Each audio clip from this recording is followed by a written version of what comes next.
So let us continue from the thing that we left off last time.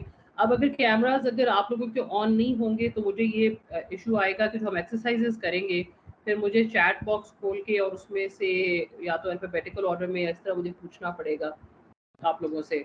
तो आप देखिए कि अगर आपका कैमरा ऑन हो सकता है and if it is not interfering much with our work तो आई विल रिक्वेस्ट कि आप ज़रूर कैमरा ऑन कर लें। Now we will start with an exercise because we are still continuing with resilience that we did yesterday. Resilience में हमने कल जो है वो जो exercises की थी कुछ उसके अंदर हमने discussions भी की थी। आज हम उसका एक self test करेंगे। Now this is only for your benefit. ये आपने जब टेस्ट कंडक्ट करना है तो ये आपने अपने सेल्फ रिफ्लेक्शन के लिए है। आपने इस टेस्ट के ऊपर अपने आप को खुद ग्रेड करना है। इसकी ज़रा इंस्ट्रक्शंस अच्छे तरीके से देख लें। इसका 5 मिनट टाइम है और आप इसमें देखिए अपने आप को आप खुद ग्रेड करेंगे कि आपकी रेजिलियंस लो है, मीडियम है या हाई है। इससे ये होगा कि आपको एक दफ़ा अपने आप को ग्रेड करके आगे चल के हम जो एक्सरसाइजेस करेंगे वो करने में भी आसानी होगी और अपनी ग्रेडिंग से आपको अंदाज़ा भी हो जाएगा कि where do you stand on a minimum of resilience। अच्छा, अब आप ये देखिए अगर आपको यहाँ पर स्लाइड सबको विजिबल है, anyone has any issue please आप चैट में लिखते या बता दें। Here you can see that you have to rate yourself from 1 to 5. If you write 1, then it means you strongly disagree. If you write 5, it means you strongly agree. और आप 2, 3, 4, 5 भी कर सकते हैं। फॉर एग्जाम्पल जो पहली statement है, I am usually optimistic, I see difficulties as temporary and expect to overcome them. तो इसमें आप ऐसे भी कर सकते हैं कि आप समझते हैं कि आप बिल्कुल ऑप्टिमिस्टिक नहीं है तो आप लिखेंगे आई स्ट्रांगली अग्री, आप 5 लिखेंगे इसके ऊपर। अगर आप समझते हैं कि नहीं आप ऑप्टिमिस्टिक बिल्कुल ऐसे नहीं होता कि आप पेसिमिस्टिक होते हैं तो आप लिख देंगे 3 या 4। अगर आप समझते हैं कि आप बिल्कुल जो है वो ऑप्टिमिस्टिक होते हैं मोस्ट ऑफ द टाइम्स, आप इसको लिखेंगे 5। I hope you have understood this directions. आप अगर कहते हैं I am usually optimistic, you strongly disagree, you think you are pessimistic, आप लिखेंगे 1, 2 या 3। लेकिन अगर आप समझते हैं कि आप ऑप्टिमिस्टिक होते हैं तो आप 3, 4 या 5 अपने आप को ग्रेड करेंगे। अगर आप समझते हैं कि आप हर वक्त ज़्यादा ऑप्टिमिस्टिक रहते हैं तो फिर ऑब्वियसली आप 4 या 5 के दरमियान अपने आप को स्कोर करेंगे। तो इसमें आपने स्कोर अपने आप को खुद करना है। अगर किसी को इसमें इंस्ट्रक्शंस में कोई एम्बिग्विटी है या कोई कंफ्यूजन है तो मुझसे पूछ लें। जी, इसमें से मरियम साहिबा मेरे ख्याल है कह रही हैं उनको ठीक आवाज़ नहीं आ रही। Yes, I have responded her for that. इसके अलावा the exercise we are having, आप लोगों को एक्सरसाइज समझ में आ गई है और if कोई कंफ्यूजन है तो आप पूछ सकते हैं। और ये लोग अपने रिस्पॉन्सेज जो है मैम चैट बॉक्स में भी दे सकते हैं, राइट? ये इसमें तो रिस्पॉन्ड करने की इनको ज़रूरत नहीं है। These are around about 7 to 8 statements.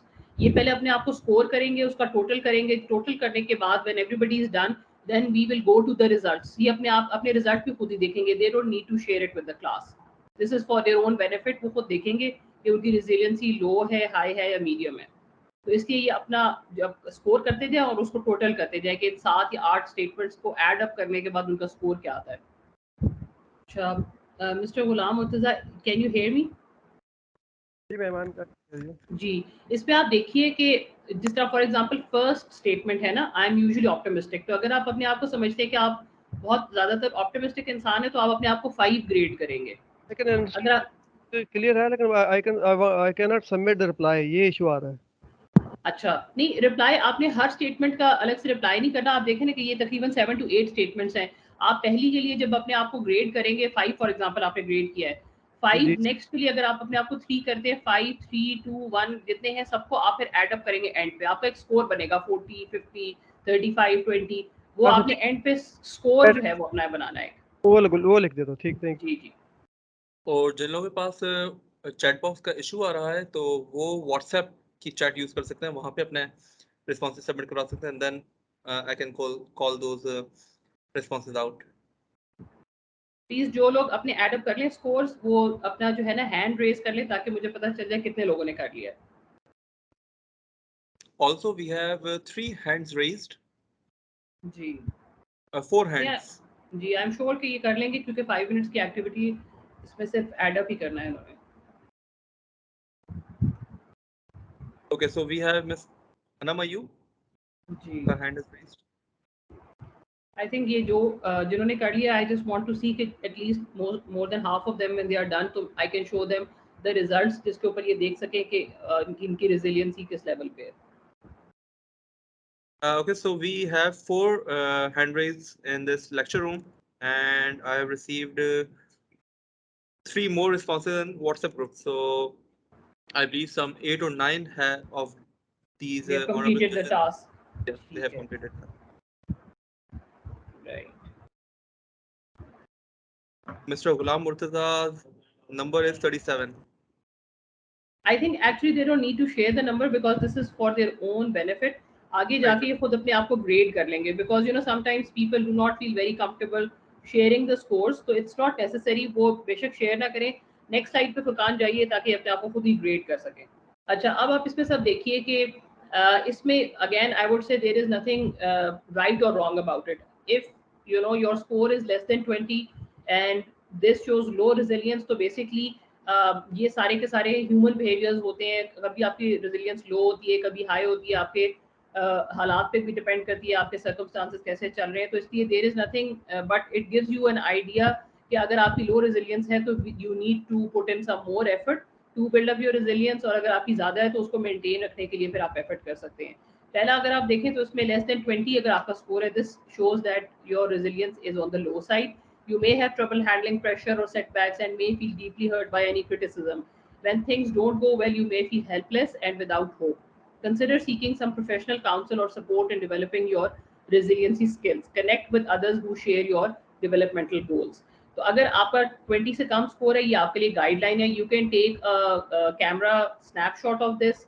Furqan, इनके पास ये जो हमारी प्रेजेंटेशन है, would they get a copy of this? Yes, they do. They can. ये जो इनकी प्रेजेंटेशन कॉपी है ये अपलोड हुई हुई है LMS पर, ये मॉड्यूल के साथ जी. Otherwise you can just put it in the chat कि इसका बेशक एक snapshot for their own you know future consumption अगर वो लेना चाहते हैं तो उसका स्नैपशॉट ले लें. अगर आपका स्कोर 10 to 30 के दरमियान है, this means that you have some resilience, you have some valuable pro resiliency skills but also plenty of room for improvement. Strive to strengthen the characteristics you already have and to cultivate the characteristics you lack. You may also wish to seek some outside coaching or support. अगर आपका score 30 to 35 है, this means that you have adequate resilience. You are a self-motivated learner who recovers well from most challenges. Learning more about resilience and consciously building your resiliency skills will empower you to find more joy in life even in the face of adversity. और अगर आपका score 35 से लेकर 45 तक है, then you are highly resilient. You bounce back well from life setbacks and can thrive even under pressure. You could be of service to others who are trying to cope better with adversity. Now my expectation without looking at the scores is कि यहाँ पर आप लोग सारे highly accomplished लोग बैठे हुए हैं क्लास में. आप लोग you are very prominent members of the society who are in the judiciary. तो I can make a very fair guess कि आप में से 30 से कम कोई भी नहीं होगा, because to do a job like the one that you are doing as a judge, it actually needs a lot of resiliency. मेरा बल्कि ये ख्याल है कि आपका हो सकता है 45 से भी ज़्यादा स्कोर हो, क्योंकि समटाइम्स हम अपने आप को खुद थोड़ा अंडर एस्टिमेट कर रहे होते हैं. सो दिस शोज कि आपकी जो रेजिलियंसी है it is already above normal. अगर आपकी रेजिलियंसी अच्छी ना होती, you could never have come this far and you could never have sustain this far. जिस तरह से अभी कल लोगों ने जिक्र किया कि ज़्यादातर का जो एवरेज सर्विस में टाइम है वो 6 से 7 ईयर्स हो गया हुआ है, विच मीन्स कि आपको बीच में बहुत सेटबैक्स आए होंगे, आपने बहुत सारे चैलेंजेस फेस किए होंगे, but you overcame them and you overcame them successfully, and that is why you are sitting here now. तो जब आप highly resilient होते हैं तो आपने देखा होगा, can somebody tell me कि इन चारों में जब statements दी हुई हैं, what is one thing different in the last highly resilient one which is not there in the above 3 statements? ऐसा क्या है जो उन्होंने साथ साथ आपको एडवाइस और काउंसिल दी हुई है? एक ऐसी एडवाइस उन्होंने दी है हाईली रिजिलियंट लोगों के लिए जो उन्होंने बाकी 3 में नहीं दी. इसमें एक चीज जो मुझे लग रहा है जो डिफरेंट है सब में, कि you could be of service to others. जो हाईली रेजिलियंट है वो दूसरों को भी हेल्प आउट कर सकते हैं उनके इश्यूज जो हैं उनको कोप अप करने में और उसको ओवरकम करने में, जो भी इश्यूज हैं, जो मुझे लग रहा है डिफरेंट है. ऐसे ही है बिल्कुल. आपका you have rightly pointed it out कि उन्होंने ये देखा है कि जिन लोगों की रेजिलियंस के इश्यूज हैं वो तो अपने आप को ही टाइम दे के और उससे रिकवर करने की कोशिश करेंगे, लेकिन जो लोग हाईली रेजिलियंट है, इसका मतलब है कि जब आप हाई रेजिलियंस के साथ जो है वो अपनी चीज़ों को कर रहे होते हैं, then you also have an obligation, moral obligation. आपको इदारा नहीं कहेगा, आपको कोई बाहर से आके नहीं कहेगा, लेकिन आपकी मॉरल ऑब्लिगेशन है कि अगर आप खुद ज़्यादा रेजिलियंस की साइड पे है तो आपको दूसरों को भी हेल्प आउट करना चाहिए। तो ये एक एक्सरसाइज है जो कि आपको इससे अब देख के अंदाजा हो गया होगा कि आप लोग जो है वो आप लोगों की स्टैंडिंग जो है सिर्फ सोशली बहुत अच्छी नहीं है, it has reasons behind the standing कि आपकी रेजिलियंस भी बाकी लोगों से बेहतर है, and that is why you can cope up better in face of adversity और चैलेंजेस। हाँ, मैं बस यही कहना चाह रहा था कि जब हाईली रेजिलिएंट बंदा होता जी। है तो चूंकि वो भी अपने एक्सपोजर और एक्सपीरियंस की बुनियाद पे होता है, ऑब्वियसली उसकी कुछ स्किल्स भी होती हैं उसमें इंक्लूडेड, लेकिन जब वो एक चीज एक्सपेरिमेंट करता है, एक एक्सपीरियंस से गुजरता है, तो फिर वो दूसरों को ऑब्वियसली हेल्प आउट करता है कि जी आप भी थोड़ा सा इसमें ये तरीका अपनाएं ताकि आप बेहतर महसूस करें। बिल्कुल बिल्कुल, थैंक यू। अच्छा, अब हम आगे बढ़ेंगे। जब हमने रेजिलियंस के ऊपर बात कर ली, कल भी हमारा जो है वो मेन टॉपिक यही था, आज हमने उसकी एक एक्सरसाइज भी कर ली, तो now we move on to the next thing that we want to do, and that is leadership resiliency. As the name shows it's very self explanatory, लेकिन कोई अपना कोई कमेंट देना चाहेगा कि रेजिलियंसी और लीडरशिप रेजिलियंसी में क्या फ़र्क होता है? जी सर आबिद आप बताना चाहेंगे? जी सर अजीज आप बताइए। मेरे अंदाजे के मुताबिक जो एक नॉर्मल रेजिलियंसी होती है वो तो कोई भी जो आपके सामने सिचुएशन आती है, जब आप खुद कोई काम कर रहे होते हैं तो उस वक्त जो आपको रेजिलियंसी रिक्वायर्ड होती है किसी भी सिचुएशन को कॉप अप करने के लिए। लीडरशिप रेजिलियंसी वो रेजिलियंसी होती है जब आप एज ए लीडर काम कर रहे होते हैं और आपको सिर्फ अपने नहीं बल्कि अपने साथी जो आपके साथ काम कर रहे होते हैं उनके इश्यूज को भी एड्रेस करना होता है या उनको भी मोटिवेट करना होता है कि जी आप बी रेजिलिएंट। तो ये मेरे हिसाब से लीडरशिप रेजिलियंसी होती है। बिल्कुल बिल्कुल, you have really hit the nail on the head, और बिल्कुल आपने सही कहा है कि जो लीडरशिप रेजिलियंसी है उसके आगे और भी हम फीचर्स पढ़ेंगे, लेकिन generally it does talk about कि जब आप एक लीडरशिप रोल में काम कर रहे होते हो तो वहाँ पर आपको कैसी रेजिलियंसी चाहिए होती है और लोग कैसा एक्सपेक्ट करते हैं। Now this picture just shows you कि जो लीडर होता है उसको कितनी सारी जगहों पे sometimes the leader has to take the position in the front, sometimes the position at the back, sometimes the position in the middle. यहाँ पे आप देखिए कि वो एक ब्रिज बना रहा है। This is just a pictorial description of जो लीडर होता है वो किस तरीके से रास्ते बनाता है, जहाँ रास्ता नहीं होता वो रास्ता क्रिएट करता है अपनी टीम के लिए, सो दैट जो लोग तो आगे निकल सकते हैं जिनके अंदर रेजिलियंस बेहतर है वो निकल जाएंगे, लेकिन व्हाट अबाउट दोस्त जो पीछे रह जाएंगे। तो वो जो लीडर होता है वो हमेशा रास्ता बनाने की कोशिश करता है और उनके लिए एक ब्रिज का काम करता है। अब ये इसमें देखिए तो चंद एक इसके ट्रेड्स हैं जो रेजिलियंस लीडरशिप के इसमें बताए गए हैं कि इसमें it is about supporting people, it is also about telling them to believe in themselves, it is also about appreciating their inherent strengths. ये it also talks about recognizing their skills and talents and also being more resilient to reach their full potential. अब इसकी कोई आप example दे सकते हैं कि आमतौर पे हम अपनी टीम्स को सपोर्ट तो करते हैं लेकिन हम बहुत कम, हमारा पब्लिक सेक्टर में रिवाज नहीं है कि हम लोगों को ये कहें कि they should believe in themselves.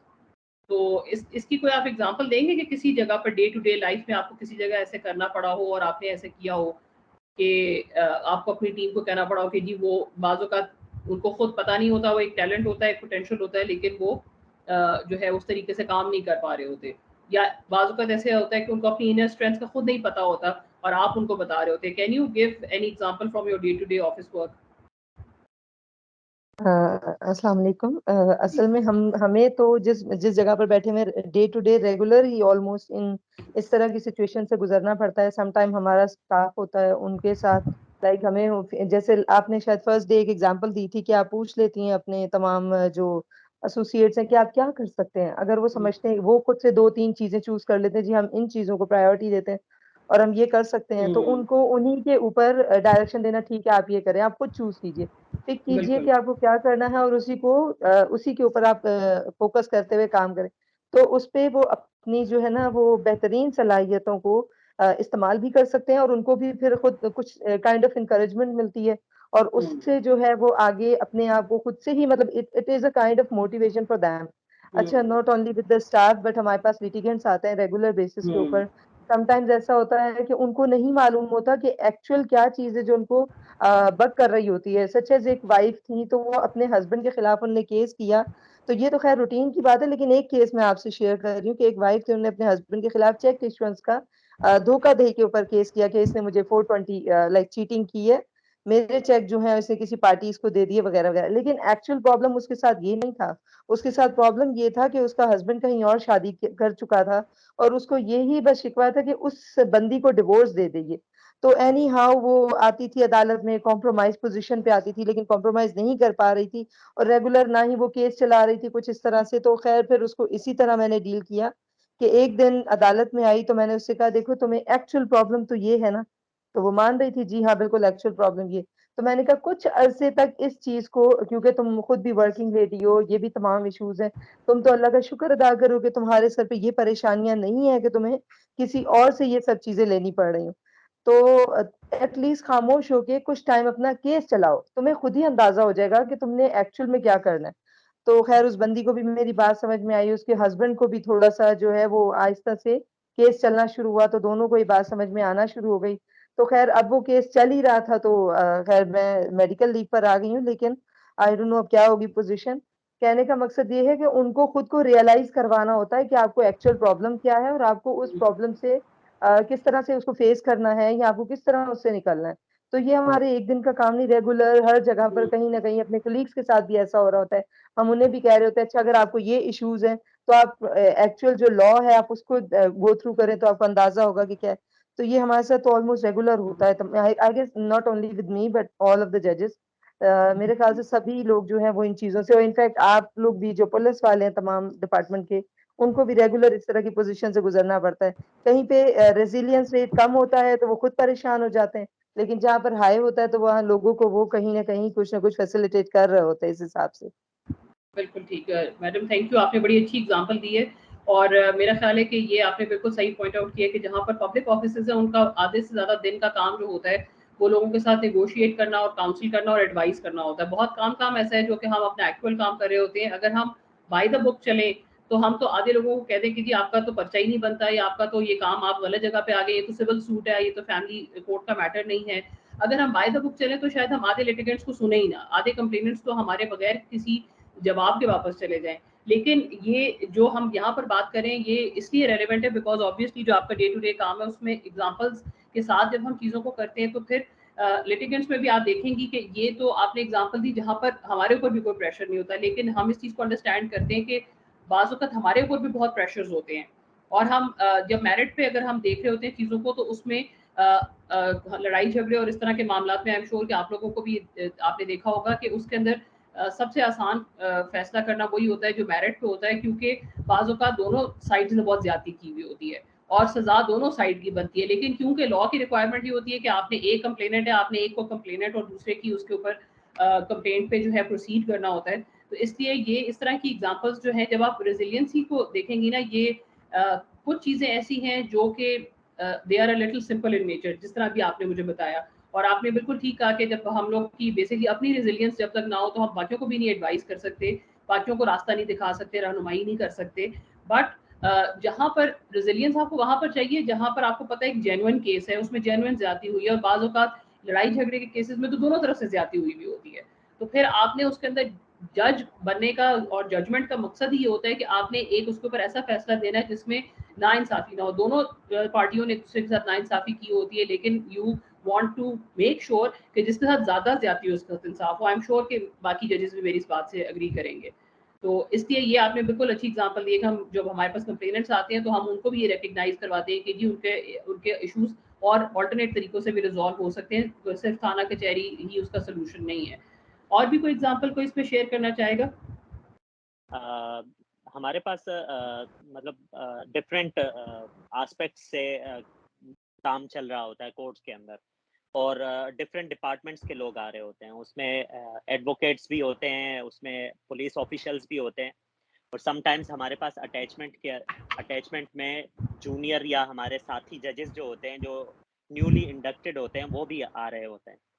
तो ये प्रोसेस जो है ये न्यूली इंडक्टेड जजेस के लिए भी होता है। जब वो अटैचमेंट में आते हैं तो हम उनको भी ये सारी चीज़ें समझा रहे होते हैं, क्योंकि कोई भी काम जब नया होता है तो ऑब्वियसली उसमें थोड़ा बहुत जो है वो कॉन्फिडेंस का इशू होता है। बिल्कुल इसके साथ साथ जो हमारे पास लॉयर्स आ रहे होते हैं, फ्रेश लॉयर्स या यंग लॉयर्स आ रहे होते हैं, वो भी उनको काम का इतना पता नहीं होता है, सीनियर्स उनको काम इतना दे नहीं रहे होते, तो फिर उधर हमें जो है वो थोड़ा-सा रोल प्ले करना पड़ता है लीडरशिप रेज़िलियंसी का, या उनको थोड़ा बहुत मोटिवेट करना पड़ता है कि जी आप अपने ऊपर कॉन्फिडेंस पैदा करें अपने अंदर, और थोड़ा-सा पढ़ लें, ये सेक्शन है, ये लॉ है, ये इसको देख लें और फिर मेरे सामने खड़े होके आर्गुमेंट्स कर लें। इसी तरह जब हमारे पास इन्वेस्टिगेशन ऑफिसर्स आते हैं जो कि बिल्कुल फ्रेशली अपॉइंटेड होते हैं, जिनको आप लोग प्रमोट करके ऊपर सब इंस्पेक्टर या असिस्टेंट सब इंस्पेक्टर बना के भेजते हैं किसी भी इन्वेस्टिगेशन के अंदर, तो वो भी थोड़ा-सा उनके साथ कॉन्फिडेंस का इश्यू होता है, क्योंकि उनके लिए फर्स्ट, सेकंड और थर्ड केसेस इस तरह के जो होते हैं इनिशियली, वो थोड़े से ट्रिकी होते हैं, या उनको थोड़ा-सा कॉन्फिडेंस का इश्यू हो रहा होता है। तो बिल्कुल उसमें भी हम उनको प्रॉपर्ली गाइड करते हैं कि आप इसमें ये कर लें, ऐसा कर लें, और इस तरह आपको कॉन्फिडेंस इसमें डेवलप हो जाएगा। बिल्कुल बिल्कुल नहीं, आपने बहुत अच्छी सर आपने एग्जांपल्स दी हैं both from court room and otherwise ये जो आपके अप्रेंटिस और जो नए आते हैं जूनियर ऑफिसर जो ट्रेनिंग पे होते हैं उनके लिए भी आई एम श्योर कि ये सारी आपकी जो गाइडलाइंस है वो बड़ी यूजफुल रहती होंगी। This is a very good example. Now we go to another exercise. ये इसके अंदर आप ये देखिए कि जिस तरह अभी एक एग्जांपल तो आपने एक एक दो दी है, मैडम फाइमा ने दी है, सर अजीज ने। इसमें आप ये देखिए कि ऐसा कोई आपने रेजिलिएंट लीडरशिप का कोई ऐसा जो विटनेस किया हो या आपके किसी सीनियर ने किया हो या आपने सुना हो कि जी फलाने जस्टिस हैं, फलाने जज हैं, फलाने जस्टिस ऑफ हाई कोर्ट है, सुप्रीम कोर्ट, उन्होंने एक ऐसा स्टेप लिया कि विच शोड रेजिलिएंट लीडरशिप। तो आप वो चैट बॉक्स में भी शेयर कर सकते हैं और यहाँ पर माइक पे भी बता सकते हैं। मैडम फाइमा और सर अजीज ने तो बता दिए, बाकी भी आप भी जो है ज़रा रिकॉल करने की कोशिश कीजिए कि ऐसी which basically has remained with you and you still remember it. बाज़ों का आप अपने डे टू डे काम में भी कोई ऐसा किसी को हेल्प आउट करते हैं कि आपको खुद भी याद रहता है कि जी उस वक्त मैंने बड़ा अच्छा stood up for the occasion और मैंने ये बड़ा अच्छा स्टेप लिया था। तो आप अपना भी कोई स्टेप शेयर कर सकते हैं और अपने किसी सीनियर का, कॉलीग का भी शेयर कर सकते हैं। मुझे याद है मेरी हैदराबाद में पोस्टिंग थी, वहाँ पे एज अ फैमिली जज, तो वहाँ पे थोड़े से इश्यूज ये आते थे कि नर्सिंग मदर्स आती थी तो उनके लिए बड़ा इशू होता था वहाँ पे कोर्ट के माहौल में और एनवायरनमेंट में। तो वो मुझे याद है कि मैंने अपने जो हमारे उस वक्त डिस्ट्रिक्ट के हेड थे, डिस्ट्रिक्ट जज साहब थे, उनकी जो है वो मदद से और उससे जो है वो खवातीन के लिए हमने बड़ा प्रिवेसी वाला जो है वो शेल्टर टाइप का बनाया था, क्योंकि वहाँ पे बड़ी अनकंफर्टेबल उन लोगों के लिए पोजीशन हो जाती थी और बड़ा मुश्किल हो जाता था और एट टाइम्स हमें उनको चेंबर में अकोमोडेट करना पड़ता था। तो वो मुझे एक एग्जांपल याद है कि जो कि हम दोनों ने मिलकर हम दोनों ने जो है उसमें मतलब मैंने उनकी भी रेजिलियंस उसमें जो है वो विटनेस की और मेरा अपना भी उसमें एफर्ट था। तो वो एक जॉइंट सॉर्ट ऑफ एक एफर्ट था उन खवातीन के लिए, स्पेशली जो नर्सिंग मदर्स आती थी उनके लिए जो है ये एक एफर्ट मुझे याद है कि हमने लिया था। Very good example and I am sure कि ये एम्पैथी जो आपने फील की वो कोई खातून ही फील कर सकती थी। इस प्रॉब्लम को मेरा ये अंदाजा है कि किसी मर्द के लिए फील करना थोड़ा सा जो है प्रॉब्लमैटिक होता। जरूर इस तरह के बहुत सारे स्टेप्स हुए होंगे जो कि आपके मेल जजेस ने भी लिए होंगे of such sort, but I am sure कि ये आपके ज़हन में सिर्फ इसलिए आया because being a woman you could empathise with them and you could see their perspective.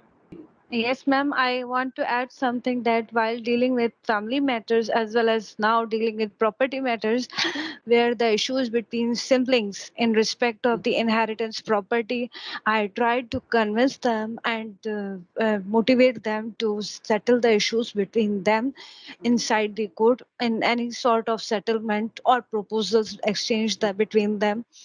Just that their issue be resolved as well as their relation be maintained. Not that's also very good example. Obviously अगर ना हो तो फिर वो मजीद litigation में जाएंगे, उनका और केस डिले होगा। So rather than letting them do that, आपने उनको एक जो है leadership you rose up to the challenge because obviously we all understand कि स्टेट हमें इस बात की तनख्वाह नहीं देती कि हम लोगों को गाइड भी करें। बेसिकली तो हमें अपना काम करने के लिए हम जाते हैं, लेकिन this is something that we do despite के हमारे ये नेचर ऑफ जॉब में और हमारी उसके अंदर जो जॉब डिस्क्रिप्शन में इंक्लूडेड नहीं होता। So I think this is also a very commendable step that you took at that point. जी मैडम नाजिया, आप कोई शेयर करना चाहेंगी? फैमिली में काम करते हुए तो ये कि तकरीबन डेली बेसिस पे ही जैसे कि एग्जांपल्स दी गई है, ये रूटीन की चीज़ है और बल्कि सिर्फ एक केस में नहीं, आप डेली बेसिस में एक से ज़्यादा केसेस में इसी किस्म से कोशिश कर रहे होते हैं, क्योंकि मैम ने भी फैमिली कोर्ट चलाई है 3 साल तो उसमें मेरे पेरेंट्स को ही समझाती थी कि मियाँ बीवी नहीं रह सके, कतन मतलब नहीं कि कोई शख्स अच्छा था या बुरा था, मगर आप एक अच्छे पेरेंट्स बन सकते हैं। Being a stranger, being a मेहमान, आप एक दूसरे के घर में गेस्ट के तौर पे इनवाइट करें, मिलें, बच्चों के साथ आप ऐसा वक्त गुजारें जैसे किसी रिश्तेदार के साथ गुजार सकते हैं, बच्चों के रेफरेंस के साथ। तो ये तो डेली बेसिस पे होता है। क्रिमिनल में भी कभी कभी मौका मिल जाता है, ऐसा नहीं है, लेकिन क्रिमिनल में तो ओपनली मैं एग्जाम्पल्स नहीं बता सकती, बस रेफरेंस के तौर पे एक बता सकती हूँ कि एक प्रोस्टिट्यूट मेरे पास आई थी फेक एफआईआर में। उसने फेक एफआईआर की थी किडनैपिंग की, मगर जैसे जैसे आगे मामला बढ़ा, 164 तक नौबत आई, तो पता चला कि मामला कुछ और थे और वो फ्री विल के जरिए यहाँ कराची में आई थी लाहौर से, और यहाँ उसको प्रोसिक्यूशन में डाल दिया गया था। तो मुझे ये पता है कि मैंने out of the turn, even मुझे आज तक ये पता है कि वो फाइल कभी ओपन हुई तो शायद मेरे लिए ट्रबल्स भी हो जाए, मैंने उसको प्रोसिक्यूशन में से निकालने का मौका दिया। मैंने उसको शेल्टर होम में जो है समहाउ एक ऐसा ऑर्डर किया कि उसको मैं किसी तरह से वहां से निकालूं, और फेक केस के बावजूद मैंने उस कंप्लेनेंट को बचाया और मैंने निकाला, और अब तकरीबन 1 साल बाद अब उसने अपनी फैमिली को ज्वाइन कर लिया है। उम्मीद करती हूँ, मैं दुआ करती हूँ कि दोबारा उस लाइफ में वापस ना जाए। I think this is a tremendous work that you have done, or a very, I think, high moral footing example of how you can help out others और किस तरह आप उनकी ज़िंदगी चेंज कर देते हैं। आपको जो है वो ये सारी यहाँ पर रिफ्लेक्शंस शेयर करने का मकसद ये है कि आप सब अपने इंडिविजुअल लेवल पे जब ये सब शेयर करते हैं तो बाकियों को भी, आप देखें बहुत सारे लोग यहाँ पर जो सुन रहे होंगे वो रिकॉल कर रहे होंगे किस जगह पर उन्होंने दूसरों की मदद की और फिर उसके अंदर इसी तरीके से they stood up to a challenge. इसी तरह आपने रिकॉल किया, हो सकता है कि हम ना पूछते तो आपने जिस तरह उसको उस वक्त हेल्प आउट किया था वो इस वक्त अपने जेन में भी नहीं आता।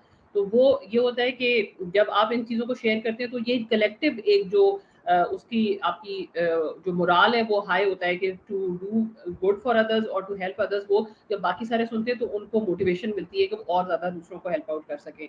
और ये भी आई मस्ट शेयर है कि यहाँ पर जब हम क्रिमिनल जस्टिस में जब हम काम कर रहे होते हैं तो हम बाज़ औक़ात सिस्टम को देख के और उसकी जो हमारे गैप्स हैं, उसके जो चैलेंजेस हैं, क्योंकि अब सिस्टम भी हम लोगों का इतना एफिशिएंट नहीं है, तो हम देख के बाज़ औक़ात we get frustrated. But we must always remember कि लोग ये कहते हैं कि one small good deed can not change the world but it can always change the world for one person. अब आप देखिए कि जो इन्होंने मैडम ने एग्जांपल दी, इन्होंने she change the world for that one person. उस प्रोस्टिट्यूट के लिए इन्होंने उसकी पूरी जिंदगी तब्दील करने का, उसको उसकी स्लेट साफ करके इन्होंने पूरी दे दी कि भाई अब तुमने इस पर जो लिखना है लिख लो। तो दीज आर द थिंग्स जो कि क्रिमिनल जस्टिस सिस्टम के अंदर जो लोग काम करते हैं उनका असल रिवॉर्ड ये छोटी छोटी चीज़ें होती हैं जिसमें वो लोगों को हेल्प करते हैं। The sort of happiness that they feel by helping people, वो बेसिकली आपको और मोटिवेटेड रखती है टू वर्क मोर। आज आप लोग ज़रूर अपने पास सारे कॉपी पेंसिल रखें क्योंकि आज हमने काफ़ी सारा लिखने वाला काम करना है। आगे जब हम जितनी चीज़ें करेंगे उसमें हम कुछ ना कुछ छोटे छोटे 1-2 जुमले लिखेंगे। तो आई विल रिक्वेस्ट कि आप लोग सारे, अगर आपके पास कॉपी पेंसिल नहीं है तो कोई कॉपी पेंसिल वगैरह आप लोग ले लें। अच्छा, हम अब वर्क लाइफ बैलेंस की बात करेंगे बिकॉज जब हम अपना काम कर रहे होते हैं, लाइक वी डिस्कस्ड यस्टरडे, के we are exposed to much negativity, we are exposed to lot of trauma. तो उसकी वजह से हमारे लिए बहुत सारी चीज़ों के ऊपर बैलेंस करना मुश्किल हो जाता है। फिर हमारे क्योंकि वर्क बहुत डिमांडिंग है, उसकी वजह से हमारा वर्क लाइफ बैलेंस भी डिस्टर्ब होता है। तो रिजिलियंस होने के लिए आपका वर्क लाइफ बैलेंस अच्छा होना ज़रूरी है। And that is why to be resilient you need to recharge, and for that you need me time. अब कोई मुझे इसमें बता सकता है, ये आजकल बड़ा बज़ वर्ड है, मी टाइम क्या होता है? ये मी टू नहीं है, ये मी टाइम है।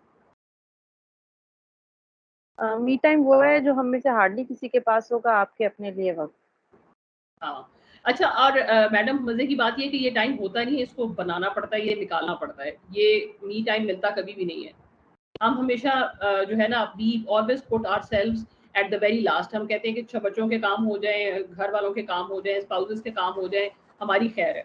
तो ये जब तक आप ये करते हैं, basically you are not only doing disservice to yourself but you are ultimately doing a disservice to the public that you are serving. क्योंकि जब आपको मी टाइम नहीं मिलेगा तो आहिस्ता आहिस्ता आपके जजमेंट्स और आपके जो डिसीजन मेकिंग है अफेक्ट होना शुरू हो जाती है।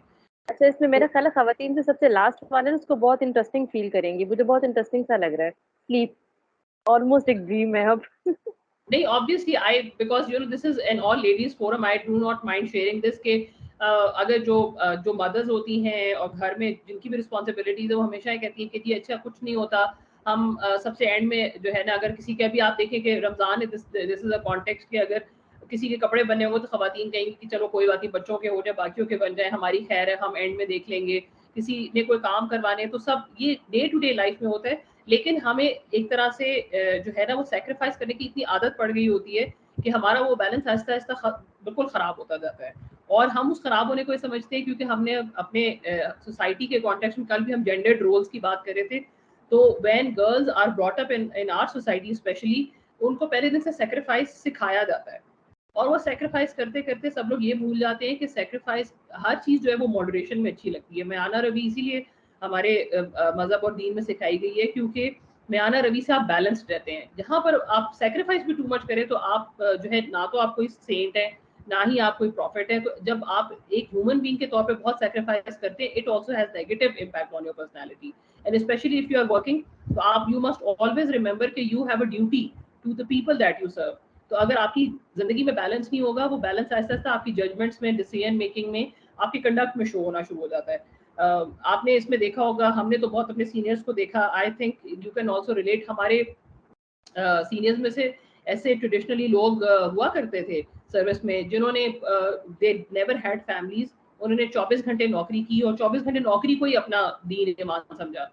But at this point in time अब उनको कोई अप्रिशिएट नहीं करता। उस वक्त उनको बहुत डेडिकेटेड समझा जाता था, लेकिन आहिस्ता आहिस्ता, मैंने जिस तरह कल भी शेयर किया था, कि पूरी दुनिया में सब लोग अब बैलेंस की बात करते हैं। कहीं पर भी अप्रिशिएट नहीं किया जाता कि आप अपनी अगर फैमिली हो तो उसको छोड़ दें, या ऑल्टरनेटली आप फैमिली कभी बनाए ही ना, क्योंकि इसलिए कि आपको अपना काम बहुत अजीज है। आपको अपना काम भी अजीज होना चाहिए, आपको अपनी फैमिली भी अजीज होनी चाहिए, और सबसे ज्यादा जरूरी है कि आपकी अपनी सेल्फ अपने आप को अजीज होनी चाहिए।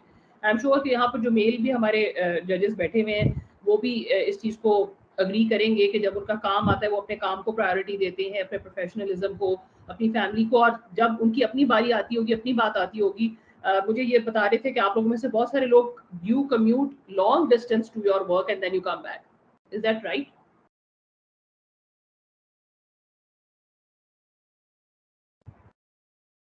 जी, ऐसा सिर्फ मेल जजेस के साथ नहीं है, लॉन्ग डिस्टेंसेस पे कहीं कहीं खवातीन भी हैं जी जी जो तो जाती हैं। और आई एम श्योर कि when you go back, you are going back to your home, that is how important you feel that your family is for you. जी बिल्कुल बिल्कुल। तो यही मैं बात कर रही हूँ कि जब आप फैमिली को, और ये I think this is a worth mentioning thing, और इसको बेसिकली फ्यूचर में जाके, why we are having this discussion right now, कि आगे जाके जब आप सीनियर पोजीशंस पे जाएंगे तो आप लोग कोशिश करें कि अगर इस पॉइंट पे आप ये काम कर सकते हैं, वरना जब आप सीनियर हो जाएं तो कोशिश करें कि इस चीज़ की एक्नॉलेजमेंट होनी चाहिए। Giving time to your family and reserving time for your self and for your family and for your me time should be inbuilt. ये सिस्टम के अंदर होना चाहिए। जब अंग्रेज हमारे सारा ये सिस्टम बना के गए हैं, उन्होंने अपने सारे रिस्पाइट के लिए जो है वो क्लब्स बनाए हुए होते थे, वहां पर गेम्स हुआ करती थी। हमने किया ये कि बिकॉज वो जो लेगेसी हमारे लिए छोड़ गए, वो हमें उनमें से दो लेगेसीज है कि या तो आप काम बिल्कुल ना करें, जो कि काफी सारे लोग इसको भी चॉइस के तौर पर अडॉप्ट करते हैं, लेकिन जो लोग काम करते हैं फिर वो बिल्कुल भूल जाते हैं कि you know all time and no time for some activity. जब आप, कुछ लोग होते हैं वो पहले जो सर्विस ज्वाइन करने से पहले कुछ लोग होते हैं वो स्पोर्ट्स खेलते हैं, कुछ लोग हैं जो अपनी कोई हॉबीज उनकी होती हैं। जैसे जैसे वक्त गुजरता जाता है, हम आहिस्ता आहिस्ता अपनी रिस्पॉन्सिबिलिटीज में अपने आप को इतना इन्वेस्ट कर देते हैं कि रिस्पॉन्सिबिलिटीज को तो हम फुलफिल कर रहे होते हैं, लेकिन हम अपने साथ बहुत ज्यादा कर रहे होते हैं। जब आपका बैलेंस, ये मैं आपको मतलब आगे आप देखेंगे, मैंने साइकोलॉजी के रेफरेंसेस से जो है शेयर किया हुआ है कि हम समझते हैं कि हम बिल्कुल किसी आम नॉर्मल इंसान की तरह अपने आप को कंडक्ट करें, लेकिन जब हम अपने कॉम्प्रोमाइज करते हैं, मी टाइम के ऊपर अपने आप को वक्त नहीं देते हैं और अपनी रिस्पॉन्सिबिलिटीज के ऊपर सारा फोकस रखते हैं, तो हम बर्न आउट पे चले जाते हैं। और उसकी वजह से लोग को तीसरा बंदा देख के हमें बता सकता है कि ये उस तरह से नॉर्मल बिहेव नहीं करते जिस तरह से एक बंदे को करना चाहिए। That is why work life balance is very important. अच्छा, this is something, this is related to, अगर आप सेकेंड पॉइंट देखें कि working long hours is not productive, ये एक नया वर्क एथिक है, ये मॉडर्न वर्क एथिक है। अगर आपने जब अपनी सर्विस ज्वाइन की होगी and if you look back, तो आपको आपके बहुत सारे सीनियर्स ने बताया होगा कि जो बंदा बहुत ज्यादा देर तक दफ्तर बैठता है वो बहुत मेहनती होता है, वो बहुत कामयाब होता है। Is that right? मेरे तो सारे सीनियर्स ने मुझे यही बताया। आपके सीनियर्स में से इधर कोई नहीं सुन रहा है इसलिए। जी वालेकुम सलाम जी, मैडम शहनाज। नाज़िया जी, नहीं नाज़िया जी मुझसे जी जी बात कर। जी नाज़िया। मुझे नहीं कहा ऐसा किसी ने। मुझे अच्छे तरीके से याद है जब हमारी फर्स्ट ट्रेनिंग थी तो फ़हीम अहमद सिद्दीकी साहब थे। उन्होंने कहा था कि मोस्टली डीजेस जो हैं वो कहते हैं कि आप अगर लेट आवर्स तक सिटिंग करके काम कर रहे हैं तो कुछ मोस्टली मतलब अप्रिशिएट करते हैं, बट ऐसा नहीं है। बेहतरीन जज जो है वो है जो गिवन टाइम में अपना काम कंप्लीट कर ले, अपना टास्क कंप्लीट कर ले। तो उनके अपने उसको वर्किंग आवर्स मैंने क्या थे? वो तो अभी जस्टिस हैं और रिटायर भी हो चुके हैं, मुझे नहीं पर्सनली नहीं, उनका उनके नहीं अपने वर्किंग आवर्स, वो क्या चले जाते थे जब कोर्ट का टाइम खत्म होता था, घर चले जाते थे? मुझे नहीं पता पर्सनली, क्योंकि मैं मेरी उनके टीचर है वो नादिया। सुपरविजन में काम नहीं किया। हाँ सादिया, आप बता दो। हाँ, तो वो ये बात यहाँ तक तो दुरुस्त है, मगर एक बार मैं बता दूं कि वो बैठने उठने की टाइमिंग बड़ी स्ट्रिक्टली फॉलो करवाते थे, छापे बहुत पड़ते थे हम पे। हाँ दिस इज तो व्हाट आई एम वो सेइंग कि मैं भी यही कह रही हूँ कि हमें जो गिवन टाइम है 8:30 से हमारा 3 बजे का टाइम है, हाँ तो उस टाइम पे अगर हम अपना जो भी हमारा काम है उसको कंप्लीट करना, दैट इज एफिशिएंसी। अगर 5 बजे तक बैठे हैं तो आई डोंट थिंक वो एफिशिएंसी। और मैं कभी भी 3 बजे के बाद या जो भी कोर्ट टाइमिंग है उसके बाद नहीं बैठती हूँ। हाँ बिल्कुल, लेकिन I don't know, I think कि फिर आप लोगों के शायद जुडिशरी में वर्क एथिक्स बेहतर होंगे। हमारे तो मतलब अभी तक, मतलब 2022 तक भी जो लोग बहुत लेट बैठते हैं वही लगता है कि सबसे ज्यादा जो नहीं है मैडम, ना। एक जमाने में वर्क ऐसा ही एथिक्स की कल्चर बात था। एक जमाने में, बल्कि मैडम नाजिया शायद कुछ जजिस के नाम आप भी जानते होंगी कि वो बड़े फेमस थे, दुल्ला चना साहब बहुत देर से बैठते थे। तो प्लेस। हाँ हाँ, एग्जैक्टली, शायद मेमन तो साहब हैं उनके जो नामों बहुत के लेट से साथ टिकते थे। हाँ हाँ कनेक्टेड था कि वो बड़ा ही देर देर से बैठते हैं, मगर ये कि फिर धीरे धीरे अब चेंज हो गया है, अब तो 3 बजे के बाद सब भागते हैं। नहीं इसलिए क्योंकि I think they including do me. The right thing, क्योंकि देखें जो है ना, इंसानी दिमाग है ना और इंसानी जिस्म है, तो उसकी अपनी एक लिमिट है। अगर आप लिमिट को पुश करेंगे तो वो आपको कहेगा तो कुछ नहीं, क्योंकि जब वो बैठते होंगे वो अकेले तो नहीं बैठते होंगे, वो ऑब्वियसली उनका पूरा स्टाफ भी बैठता होगा, पूरा सब स्टाफ। लोग को, हाँ सबको वो फोन भी करते रहते होंगे, आप घर भी आ जाते होंगे, तो अगर आपका बॉस बैठा है या आपका सीनियर बैठा है तो आप वो फोन करके कहेगा फलानी फाइल किधर है। सो यू नो, हम basically what I am trying to say is कि देखिए आप लोगों के, इसका मतलब है सीनियर्स में से कहीं किसी ने एक्नॉलेज किया और उन्होंने वर्क एथिक को चेंज किया, तो हम भी अब वर्क एथिक को, लेकिन ज्यादातर मैं आपको अपने एक्सपीरियंस से बता रही हूँ कि वैसे जो बाय एंड आज ब्यूरोक्रेसी है ना, चाहे वो फॉरेन ऑफिस हो, चाहे वो हमारी मिनिस्ट्रियाँ हो, सारी जगहों पर सब लोग जो है 4 बजे के बाद काम शुरू करते हैं, उससे पहले जो है मीटिंग्स चल रही होती हैं। तो इसलिए ये हमारा एक बहुत अनफॉर्चुनेट वर्क एथिक बन गया हुआ है कि लॉन्ग आवर्स जो है ना वो आपको काम करना चाहिए और लॉन्ग आवर्स ही काम होता है। तो ये अगर आप इधर देखें तो ये लॉन्ग आवर्स में आपको ये, this is a research fact कि एक तो से आपकी कंसंट्रेशन बिल्कुल तबाह हो जाती है और आपका जो बर्न आउट का रिस्क है वो बढ़ जाता है। Can somebody tell me what is burnout? Burnout जो है वो आजकल इसमें कॉर्पोरेट सेक्टर में तो बहुत ज्यादा it's a buzz word. Any guesses? There are no wrong and right answers.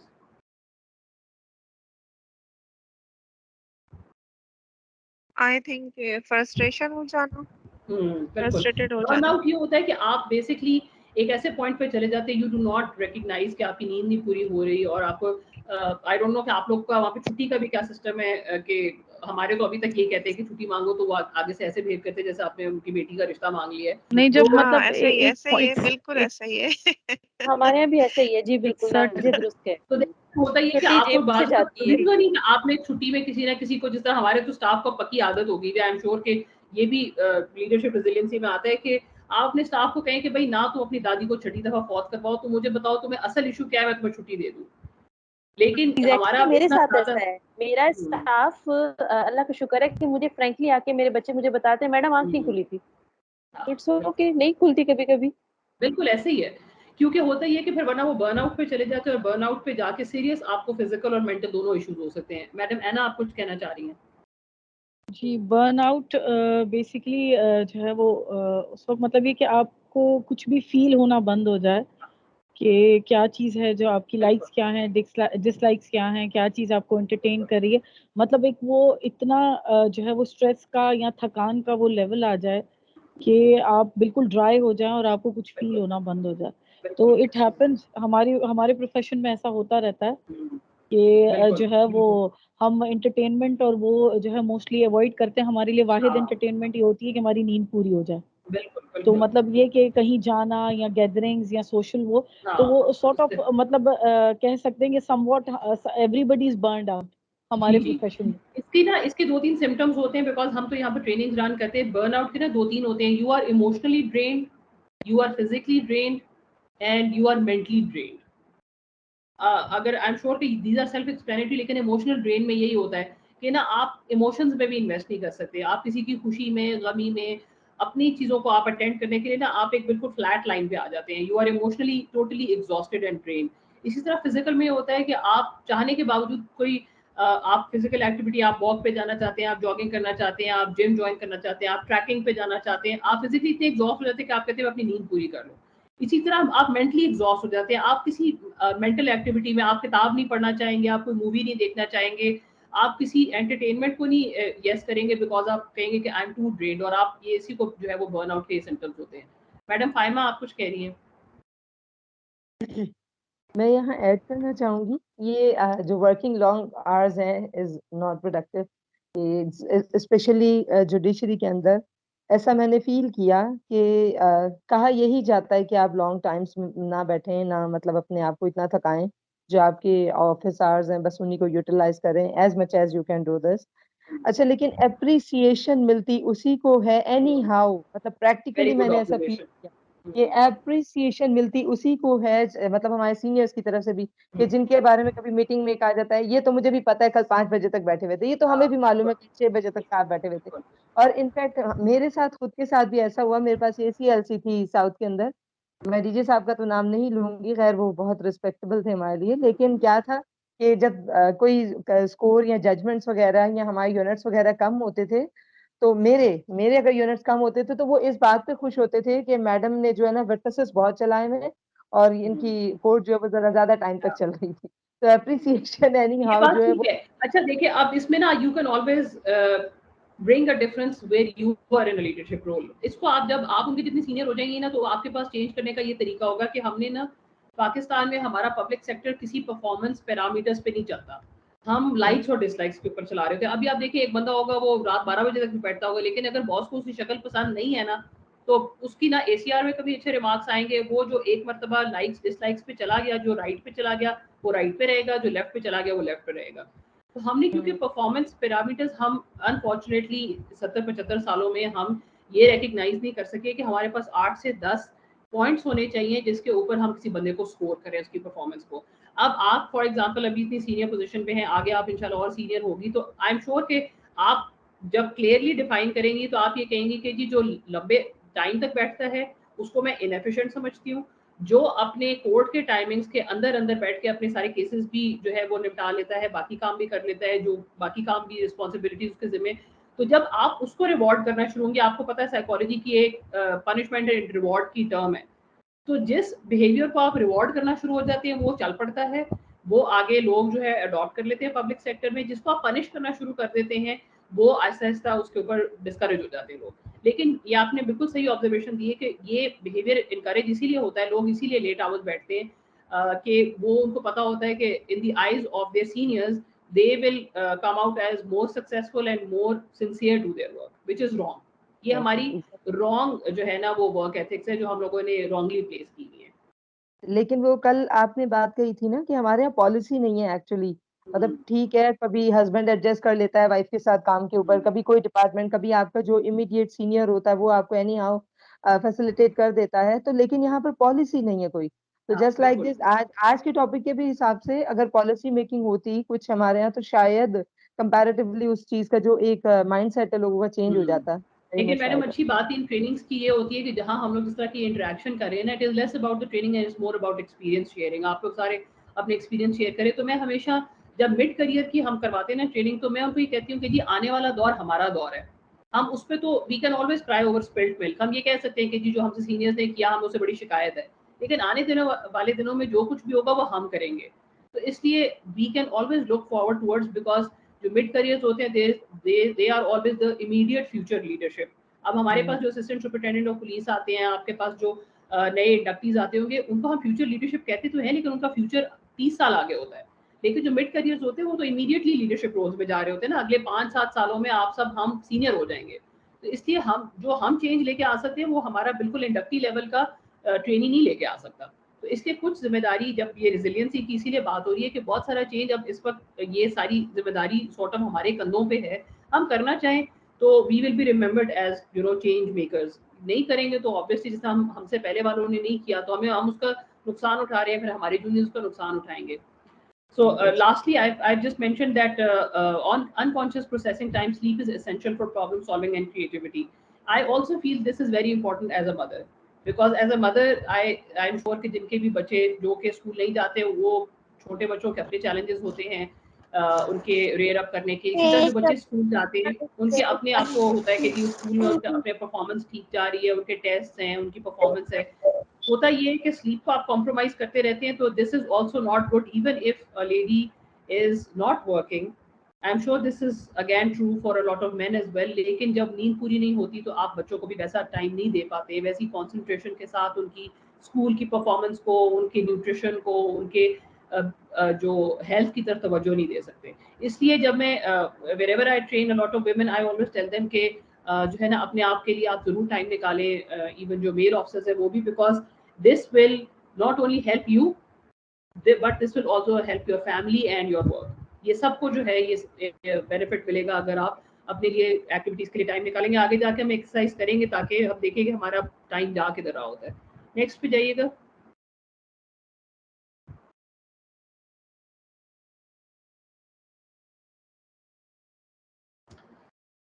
अच्छा, अब ये एक्सरसाइज है जिसमें आप सबने अगेन, ये आपने किसी को शेयर नहीं करनी है, सिर्फ कॉपी पेंसिल ले लें।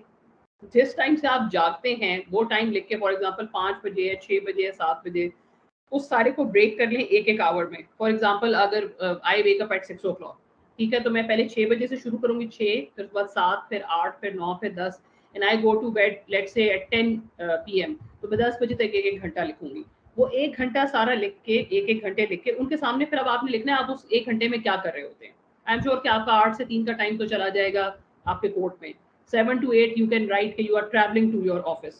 लेकिन आप पूरे जब से आप जागते हैं तब से लेकर जब तक आप सोते हैं, कुछ लोग 11 बजे भी सोते होंगे, कुछ 12 बजे सोते होंगे, कुछ रात को रीडिंग करते होंगे, कोई मीडिया कंज्यूम करते होंगे, तो सारा कुछ आप लिख लें। ये आपकी सेल्फ रिफ्लेक्शन की एक्सरसाइज है। इससे आपको पता चलेगा आपका इतना टाइम वेस्ट किधर होता है। अच्छा, ये जो एक्टिविटी है इसका मकसद ये है कि इसमें आप खुद देखिए कि आपका कहीं टाइम वेस्ट हो रहा होगा। मैंने अभी तक ये एक्सरसाइज जहाँ पर भी जिस भी क्लासरूम में कराई है, अभी तक तो कोई मुझे ऐसा जो है ना वो सुपर ह्यूमन बीइंग नहीं मिला जिसने ये कहा कि वो इन सारे घंटों में से कोई घंटे वेस्ट नहीं होते हैं। लेकिन स्टिल अगर कोई सुपर ह्यूमन बीइंग इस वाली क्लास में है तो I would really like to meet him और हर। मुझे कोई ऐसा कोई बंदा जो शेयर करे, जो समझता है कि वो अपने सारे के सारे टाइम को बिल्कुल वाइजली यूज कर रहे हैं, वो मुझे जरा बताइए। मैम वाइजली यूज करने की बात तो नहीं है, हो सकता है कि टाइम ना मिलता हो, ये हो सकता है, बचता ही ना हो टाइम। अच्छा, मैं आपको इसकी एग्जांपल देती हूँ। जब मैंने ये कम से कम 4 से 5 क्लासरूम में जब ये हुई थी, तो उन सब ने मुझे शाम 5 बजे से लेकर और 9 बजे तक बताया था कि वो पहले 5 बजे की खबरें देखते हैं, फिर वो 6 बजे की देखते हैं, फिर वो 7 बजे की देखते हैं, फिर 8 बजे वो अपना व्हाट्सएप चेक करते हैं, फिर 9 बजे वो ट्विटर चेक करते हैं। और उन सब में भी मैं जब उनसे पूछती हूँ कि उस पर क्या कर रहे होते हैं, तो कहते हैं कि हम उस पर भी खबरें ही देख रहे होते हैं। जी बिल्कुल ऐसे ही होता है। लेकिन मैंने जैसे वर्कआउट किया है कि सुबह के वक्त जब वेकअप होते हैं उसके बाद प्रिपरेशन होती है, फिर स्कूल ड्रॉपिंग होती है चिल्ड्रंस की। ऑफकोर्स जब हम ट्रेवल करते हैं ऑफिस के लिए वो टाइम कंज्यूमिंग होता है। देन तो वही 8:30 to 3 PM जो हमारा वर्किंग आवर्स होते हैं। अगेन जब वापस आ जाते हैं उसके बाद एक लंच टाइम होता है, थोड़ी उसके बाद नैप होता है। ऑफकोर्स जो मैं करता हूँ, बाकी मेरे दोस्त पता नहीं करते हैं कि नहीं सर, लेकिन आप ये मुझे बताएं कि आप एग्जैक्टली 6 बजे क्या कर रहे होते हैं? एग्जैक्टली 6 बजे मैं दोबारा नैप के बाद उठता हूँ। और उठ के फिर आप 6 से 7 बजे तक क्या कर रहे होते हैं? उसके बाद मेरा एक टाइम होता है जिसको हम कहते हैं कि जी मैसेजिंग वगैरह जो होती है चेक करने के लिए होती है, 1 आवर्स ये होता है। देन 7 to 9 जो है वो एक करंट अफेयर्स के टीवी प्रोग्राम्स होते हैं। देन अगेन आपको यही बात बता रही हूँ कि हम बहुत टाइम जो है ना टीवी पे वेस्ट करते हैं, जिसके अंदर हम जिम जा सकते हैं, जिसमें हम कोई किताब पढ़ सकते हैं। जी भी मैम, जिम का मैंने वो टाइम है वो अलग रखा है। जैसे लास्ट 11 के टाइम पे रात के वक्त जो है ट्रेडमिल के ऊपर फिर मेरा 15 to 20 मिनट जो होता है, 30 मिनट्स होता है, वो मैंने वर्किंग करनी। Then I go to sleep. ये तो चले अच्छी बात है, लेकिन do you read any books? Book reading जो हमारी 9 to 11 तक हमारी चलती है, जिसमें रात में रिसर्च, लीगल रिसर्च भी होता है और फिक्शन की बात नहीं, वर्क रिलेटेड होगी ना, वर्क रिलेटेड, बिकॉज़ बेसिकली आपके जी बताइए। इसके अलावा नहीं, मोस्टली जो हमारे वर्क रिलेटेड होती है ये लीगल रिसर्च की टाइप होती है, जब आर्टिकल्स पढ़ लिया या कोई जजमेंट पढ़ ली, यही होती है। ठीक है। अच्छा, ये आपने सर अच्छी एग्जांपल दी है, बिकॉज आई एम श्योर कि जाहिर बात है कि सब लोग अपना कोई ना कोई इन्वेस्ट करे होते हैं टाइम। लेकिन आपने ऐसा देखा होगा कि कुछ लोग ऐसे होंगे आपके प्रोफेशन में होंगे और उतने ही उनके चैलेंजेस हो गए, लेकिन समहाउ वो किताब भी लिख रहे होंगे, वो हो सकता है कि कोई प्रोफेशनल टेनिस भी खेलता हो, और उनमें से चंद लोग होंगे जो लेक्चरिंग में भी, जो किसी जाके आपकी जुडिशियल एकेडमी में लेक्चर्स भी दे रहे होंगे, बिल्कुल तो बिल्कुल वो कोई अपनी वो किसी अपने क्रिएटिव काम के लिए वक्त निकाल रहे होंगे। तो अगर आप उन लोगों से पूछे तो आपको पता चलेगा कि वो, अब जिस तरह हमारे आईजी साहब थे, वो आईजी पंजाब भी रहे हैं, वो जब आईजी इस्लामाबाद थे, वो तब यहाँ पर इस्लामाबाद में अगर इस्लामाबाद पूरा गिर भी रहा होता था ना, वो अपना 5 बजे टेनिस खेलने चले जाते थे। तो यू नो वी ऑल्सो, आपके भी सीनियर्स में इस तरह के लोग होंगे कि उन्होंने टेनिस नहीं छोड़ा, और वो जो है ना अभी तक, मतलब अब वो रिटायर होने वाले हैं, तो वो जो है ना उनकी टेनिस उसी तरह से है। तो हम इस तरह के लोगों को हमेशा एडमायर करते हैं, जो उसी 24 घंटे में, जो हमारा 24 घंटे भी होता है और उनके पास भी 24 होते हैं, 25 नहीं होते, लेकिन उसके अंदर अब कुछ लोग हैं जो किताबें पढ़ भी रहे होते हैं, किताबें लिख भी रहे होते हैं। आई एम श्योर कि आपकी जजमेंट्स और उसकी आप बात कर रहे हैं, उसमें ऐसे लोग होंगे जो जजमेंट्स को कंपाइल कर रहे होंगे, कुछ लोग ऐसे होंगे जो कि उसके ऊपर रिसर्च वर्क जनरेट, एक तो है जो आप दूसरे की रिसर्च पढ़ रहे हैं, एक ये कि कुछ लोग रिसर्च कर रहे होंगे उसके अंदर। So what I am trying to say is कि जब आप मिड करियर पे चले जाते हैं, जब आप सीनियर होते जाते हैं, उसके बाद आपने अपने वक्त को देखना होता है कि क्या मैं वक्त को मिस यूज तो नहीं कहीं पर, मतलब मेरा वक्त किसी ऐसी एक्टिविटी में ज्यादा तो नहीं लग रहा जो कि अब I am too senior for this, अब I should look forward to something कि जिसमें मुझे और भी टाइम देना चाहिए। और आई एम श्योर कि जिसमें आप मैसेजिंग और उसकी भी बात करें, ये व्हाट्सएप, एक तो जब से हमारा ऑफिशियल काम व्हाट्सएप के ऊपर शिफ्ट हुआ है और सोशल मीडिया पे चला गया, हमारा बहुत वक्त ज़ाया होता है। तो आपने अपने आप को ना सोशल मीडिया के साथ भी डिटैच करना होता है। This is also self care, this is also me time. अगर आप अपने आप को बिल्कुल व्हाट्सएप थोड़ी देर के अपना बंद कर दें, ट्विटर अपना बंद कर दें, टीवी अपना बंद कर दें, that is also a time that you make for your self. मतलब this is completely your own choice, I can always say this. लेकिन मैंने देखा है कि जब लोग अपने थोड़े से टाइम टेबल को एडजस्ट करते हैं, they always feel that they feel happier, they feel more resilient, they feel more motivated and they feel more healthy and happy, जब वो अपने टाइम टेबल को थोड़ा सा एडजस्ट करते हैं और सारा टाइम वर्क को नहीं दे रहे होते। और कोई कुछ कहना चाहेगा अपने टाइम टेबल के बारे में? टाइम टेबल के बारे में अगर बात करें तो 3 बजे तक तो हम सबका तकरीबन सेम है। घर पहुंचने की टाइमिंग थोड़ी डिफरेंट होंगी। तो मैं आमतौर पे 4 सवा 4 बजे तक घर पे आती हूँ। तो उसके बाद चूँकि बच्चे वेट कर रहे होते हैं, तो बच्चों के साथ 1 घंटा स्पेंड होता है, थोड़ा-सा उनके साथ कडलिंग वगैरह, क्योंकि वो उदास हो जाते हैं। छोटे हैं बच्चे मेरे, 3 साल 2 साल और 9 महीने की बेटी है मेरी। उसके बाद मेरे बच्चे चूँकि स्कूल जाते हैं तो उनका होमवर्क होता है 6 बजे के, आपने स्पेसिफिकली पूछा तो 6 से 7 के वक़्त जो है उनका खाना-वाना खिलाना और उनको बेड पे ले जाने की तैयारी कराना। 7:30 बजे उनके दूध उनको पिला दिए जाते हैं और 8 बजे मैं और मेड उनको कमरे में लेके सुलाने चले जाते हैं और आम तौर पे बच्चे 9 बजे तक सो जाते हैं। हमारे सोने का टाइम खाना-वाना खा के 10 साढ़े 10 बजे तक का टाइम है।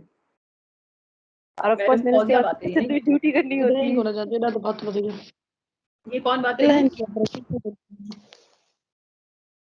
सॉरी, आई कुडंट सी कि ये मैडम फौजिया ने भी शेयर किया ये। मैं सादिया। सादिया, अच्छा मैडम, आपके आई नो कि because women are always you know overburdened with this, तो आपका इसमें से मी टाइम कौन सा होता है? कोई 15 मिनट आपको अपने लिए मिलते हैं? मी टाइम हमारा ये होता है कि बच्चों को सुलाने के बाद जो थोड़े से वक्त में हम 3 अफराद, मैं, मेरे हस्बैंड और मेड, जो इकट्ठा बैठ के खाना खाते हैं और उसके बाद 1 कप चाय पीते हैं, हमारा वो भी टाइम है। उसके बाद हम सभी सोना जल्दी पसंद करते हैं क्योंकि मैंने फिर रात में जागना होता है बच्चों के साथ। वो तो अस टाइम हो गया। मी का मतलब होता है वही असर, वही मी है क्योंकि टीवी नहीं चलता हमारे घर में। दूसरा ना हो, नहीं वो तो सवाल ही नहीं पैदा होता क्योंकि जैसे ही उसके बाद सोने का टाइम आता है तो अभी नींद पूरी नहीं हुई होती कि एक के बाद एक बच्चा, माशाल्लाह 3 छोटे बच्चे हैं, तो बारी-बारी जागना शुरू हो जाते हैं और इसी में सुबह हो जाती है। और आई थिंक मुझे ना आपकी जो जुडिशियल एकेडमी है उसको ना एक देना चाहिए कि मैं सारी खवातीन को असाइनमेंट दे रही हूँ कि सारे 1-1 घंटा पार्लर में गुजार के आएंगी, तो यही इनकी असाइनमेंट है, क्योंकि इनको सेल्फ केयर का कोई टाइम नहीं मिल रहा है इनको।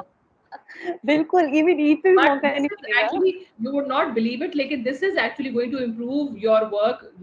घर पे भी जो काम है, रिस्पॉन्सिबिलिटी है, और आपका ऑफिस का भी, आप खुद नोट करेंगे अगर आप 1 घंटा कहीं निकाल लें और अपने आप को दे दें, तो आप खुद महसूस करेंगे कि you are a change person. Madam अब बच्चे थोड़े से बड़े हो गए ना, बड़ा बेटा मेरा 3 साल का, 3.5 साल का हो गया है, तो अब मौका है कि अब मैं थोड़ा-सा घर के कपड़े भी अच्छी तरह प्रेस करके पहन लेती हूँ। तो मेरे हिसाब से ये सबसे बड़ी अय्याशी जो अब मैं करती हूँ कि मैं अपने गेटअप में, अपने हुलिये में वापस आ चुकी हूँ। बाकी पार्लर वाली बात है, मेरा ख्याल है कि जब मेरी बेटी भी 5 साल की हो जाएगी उसके बाद सोचेंगे। बट आई थिंक कि तब तक आप ये देखें कि आप कितना ओवरबर्डन, बिकॉज छोटी-छोटी ब्रेक्स लेना इंपॉर्टेंट होता है। अदरवाइज ये जो बर्नआउट की हमने बात की है, वो बर्नआउट फिर इसीलिए हो जाता है क्योंकि हम अपने लिए समझते हैं कि 4 साल बाद हमारा भी वक्त आएगा, मैं यहाँ 10 साल बाद रेस्टलेस को हमारा भी इस्तेमाल वक्त आएगा। करती हूँ, मैं इसी को एंजॉय करती हूँ, इसी में खुश रहती हूँ, इसी में मेरा ये मी तो खैर टाइम अच्छी है, बात इसी है। में मेरा रेस्ट है और इसी के साथ मैं मतलब एडजस्ट कर लेती हूँ, इसी में मेरा आराम है। मोस्टली माएँ हम इसी तरीके से करती है, हमारे आराम का इसके अलावा कोई वक्त नहीं होता कि लेकिन जागते हुए आई वुड बच्चों के स्टिल साथ एनकरेज, मामले में आराम करती आई वुड स्टिल एनकरेज कि आप इसके अलावा भी बेशक 15 मिनट निकालें। जिस तरह मेरे ख्याल है कि जब हम नमाज पढ़ते हैं वो हमारा मी टाइम होता है, वो एक ऐसा है जिसमें मतलब बाकी में हमारे अलावा और कोई दूसरा बंदा नहीं उसके अंदर होता। तो उसी हाँ, इसीलिए आप देखें कि एग्जैक्टली। नमाज को अपनी उसकी मतलब स्पिरिचुअल असरात के अलावा उसका अपना आपको एक इसीलिए you feel happy and honestly relaxed after it क्योंकि जब वो मैं आपका मी कभी टाइम होता है। मेरे दोनों बेटे जो है ना वो 11 महीने के फर्क से हैं, तो मैं कहूँगी कि कुछ महीने तक मेरे पास वाकई नमाज पढ़ने का भी टाइम नहीं होता था। अक्सर नमाज वजू करके बैठे नमाज कज़ा हो जाती थी, जी, क्योंकि किसी न किसी बिल्कुल आई बच्चे की कैन एक्टिविटी शुरू होती है, किसी को डेफिनिटली खाना चाहिए, डेफिनिटली किसी को वैसे ही वहाँ जी, चाहिए। तो अब ऐसे ही बच्चे है। चूँकि माशाल्लाह थोड़े से इंडिपेंडेंट हो गए, अभी मैं इस वक़्त ड्राइंग रूम में छुप के बैठी हूँ, कैमरा ना ऑन करने की वजह ये है कि मैं लाइट ऑफ नहीं कर सकती। जी, आई कैन मेरे बच्चों अंडरस्टैंड को नहीं पता मेरे बच्चों को नहीं पता कि मैं घर बिल्कुल। पे हूँ इस वक़्त। बिल्कुल, लेकिन आई वुड स्टिल एनकरेज कि इस कोर्स के बाद कम से कम एटलीस्ट अगर 10-15 मिनट का कोई ऐसी चीज़ जो आपको पसंद है, कोई किताब पढ़ना पसंद है, कोई म्यूज़िक सुनना पसंद है, अपना आप जब अपने लिए आप टाइम निकालते हैं तो आपका जो पूरा आउटलुक है वो चेंज हो जाता है। नेक्स्ट एक्सरसाइज तो हमने कर ली है। अच्छा, अब ये जो हम रेज़िलिएंट लीडर्स पे आते हैं वापस के, अगर हम उनके ट्रेट्स देखें या आपने अपने कॉलीग्स में भी देखा होगा, खुद अपने अंदर भी ऑब्जर्व किया होगा और अपने सीनियर्स में भी कि जो ज़्यादा बहुत अच्छी टीम्स चला रहे होते हैं, उनके अंदर ये चंद एक बड़ी वाज़ेह किस्म के ट्रेट्स होते हैं कि एक तो वो अपना कंपोज़र रखते हैं। हमारा बहुत स्ट्रेसफुल काम होता है, हमारे पास प्रेशर्स भी आते हैं, हमारी सिचुएशन ऐसी चल रही होती है कि हम स्ट्रेस में काम कर रहे होते हैं, इसलिए to maintain your composure under stress अगर आपकी रेजिलियंस ही नहीं होगी, again I keep on reverting back to this thing कि अगर आपकी नींद नहीं पूरी हुई भी, अगर आप बर्नआउट पे हैं तो आप कभी अपने आप को अब अपने कभी इमोशंस को कंट्रोल नहीं कर सकेंगे और आप कभी कंपोज़र नहीं मेंटेन कर सकेंगे। You will flip out, you will lose your temper और आपकी बहुत सारी जजमेंट्स जो अफेक्ट होंगी। Again it is related to controlling your emotions के आमतौर पे जो रेजिलिएंट लीडर्स होते हैं वो बड़ा काम एंड कूल तरीके से अपने आप को कैरी करते हैं। दे आल्सो टॉलरेट एम्बिग्युइटी और अनसर्टेनिटी। अच्छा, मुझे ये बताइए कि आप लोगों के डे टू डे काम में कितनी एम्बिग्युइटी होती है? मतलब जो ऑर्डर्स ऊपर से आते हैं वो कितने क्लियर होते हैं या कितने अनक्लियर होते हैं? अच्छा, ये इस क्योंकि पॉइंट पे आपका कोई कमेंट नहीं आया तो फिर मैंने यही नतीजा निकाला कि आप लोगों को बड़े क्लियर ऑर्डर्स मिलते हैं ऊपर से। That is unfortunately not the case in our scenario. जी सर गुलाम मुर्तज़ा, आप कुछ कहना चाहते हैं? जी मैम, इसमें ये होता है कि हमारा थोड़ा सा वर्किंग सिस्टम अलग है। जैसे आप पुलिस डिपार्टमेंट में फाइल जो नीचे से ऊपर की तरफ जाती है, ऊपर से नीचे की तरफ, ऐसा जुडिशरी में बहुत कम है क्योंकि हर कोर्ट एक इंडिपेंडेंट कोर्ट है, वर्किंग कर रही होती है, उसके अपने एक वर्किंग स्टाइल होता है, जो हालांकि बिल्ट इन प्रोसीजर वही होता है लेकिन हर अपना अपना काम कर रहे होते हैं।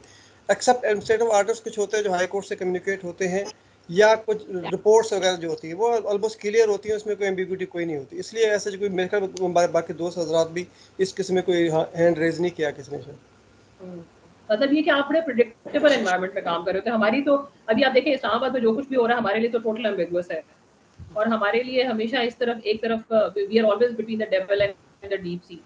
हमारा एक्शन इन एक्शन दोनों में ही जो है ना वो मतलब अगर हमारे वर्क में जो है ना कहीं पर भी गलती की कोई गुंजाइश नहीं होती और एम्बिग्युइटी बहुत ज्यादा होती है। ये वैसे गवर्नेंस में सब जगहों पर है, बट आई एम हैप्पी कि अगर जुडिशरी में जो है वो गवर्नेंस का निज़ाम बेहतर है और वहाँ पे एम्बिग्युइटी नहीं होती हमारे, क्योंकि बाकी गवर्नेंस जो में इसलिए कि हमारी फाइल ऐसी नहीं होती कि जैसे आप कोई अप्रूवल लेनी होती है, आपने हायर अथॉरिटी अप्रूवल, ऐसी कोई इशू है नहीं कि हर एक जज एक इंडिपेंडेंट जज है। इवन जुडिशियल नहीं, मजिस्ट्रेट हमने वो भी तो अपने सर देखिए हर चीज तो फाइल पे नहीं होती ना। अब अगर आप देखें जो परसों सिचुएशन संडे को बनी थी उसके ऊपर पीटीआई पर डंडा चलाना है कि नहीं चलाना, तो अब ये तो इसके ऊपर फाइल तो कोई नहीं चलेगी ना। नहीं तो ये तो पार्लियामेंट में आपका जिसको देखिए, जानी है। यही मैं कह रहा हूँ, डिफरेंट थोड़ा वर्किंग स्टाइल है ना कि आपकी कोई एडमिनिस्ट्रेटिव वर्किंग होती है, हमारी ऐसे नहीं। हमें जो है वो एक बिल्ट इन प्रोसीजर है, हमने एक हेयरिंग करनी है, उसको हमें पता है किस स्टाइल से उसको एक लिस्ट बनी हुई है, ये केस टेकअप करना है, उसके ऊपर हमने आर्डर्स करने हैं, हेयरिंग करनी है। ये इसमें आई एम हमारे श्योर कि आपके वर्क एथिक्स है तो आई एम श्योर कि उसका आपको फायदा होता होगा।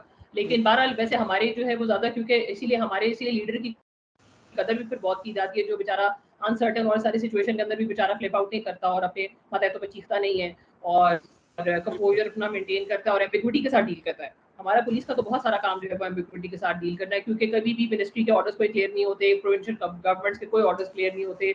गवर्नमेंट बेसिकली आपको गवर्नमेंट की तरह खुद ही बिहेव करना पड़ा होता है।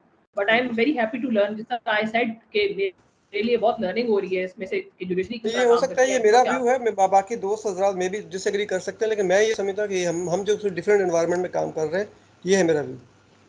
जी जी बिल्कुल। ये आई थिंक कि अभी तक तो मुझे कोई ऐसे इसमें डिसएग्रीइंग स्टांस नहीं नजर आया,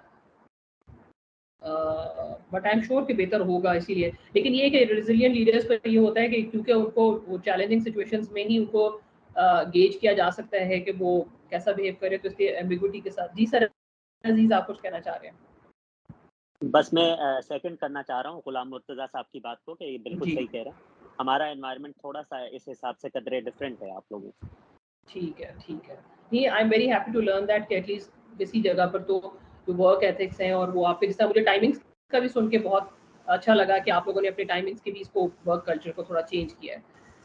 अच्छा, रेजिलिएंट लीडर्स जो हैं वो ये भी कहते जी सर गुलाम, आप और जी कुछ कहना चाह जी रहे हैं? जी, मैं थोड़ी सी ऐड करना चाहता हूँ कि जो जो आपकी ये लीडरशिप रेजिलियंस की ट्रेनिंग है, ये जब मैं अपने आप को देखता हूँ मुझे लगता है कि this all revolve around me, कि जैसे मैं ही बैठा हूँ, मेरे ऊपर ये सारी ट्रेनिंग है, जो मुझे ये हम ऑलरेडी ये कर रहे हैं, ये सारी सिचुएशन।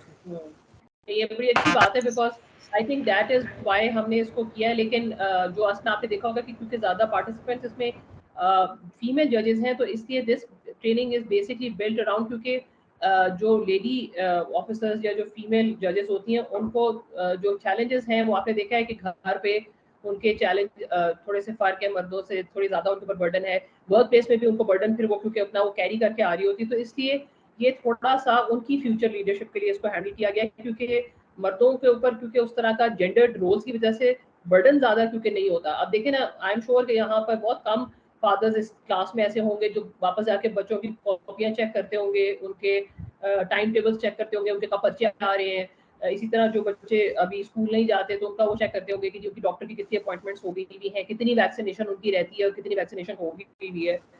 आई एम श्योर कि कंसर्न जरूर होगा, लेकिन ये जो हस्बैंड होते हैं ना चार्ट्स, ये ज्यादातर मदर्स को होते हैं, वो इतना बर्डन ले रही होती हैं, उसकी वजह से somewhere along the way they lose the motivation to become leaders. इसलिए ये सारी ट्रेनिंग इसलिए डिजाइन की गई है कि ताकि ये जो आपको नजर आ रही है इतनी रेजिलिएंट खवातीन है, हम इन सारों को चाहते हैं कि ये सारी जो है they should become justices of the supreme court.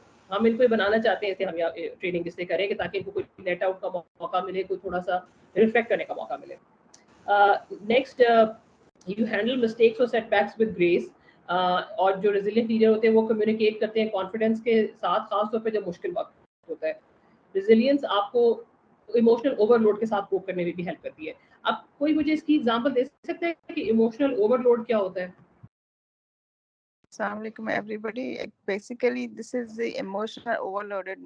Somehow we have to cope up with the situations and जो हमारे इमोशंस हैं उसमें भी resilience होनी ज़रूरी होती है, तो ताकि क्योंकि being a mother or being a working lady, we have to see the children and then maintain the office hours and office work as well as the children responsibilities.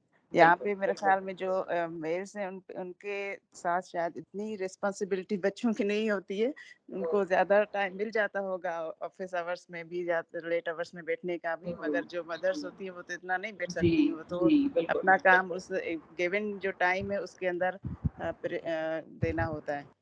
और दूसरा ये है कि हमारे पास जो आप ये डायरेक्शंस की बात कर रहे थे कि अनसर्टेन कुछ होती हैं डायरेक्शंस हमारे पास या ऑर्डर्स जिसको हमें अंडरस्टैंड करना या उनके ऊपर काम करना बड़ा मुश्किल हो जाता है, समझ में नहीं आता होगा कि क्या डायरेक्शंस हैं जो इसको फॉलो किया जाए।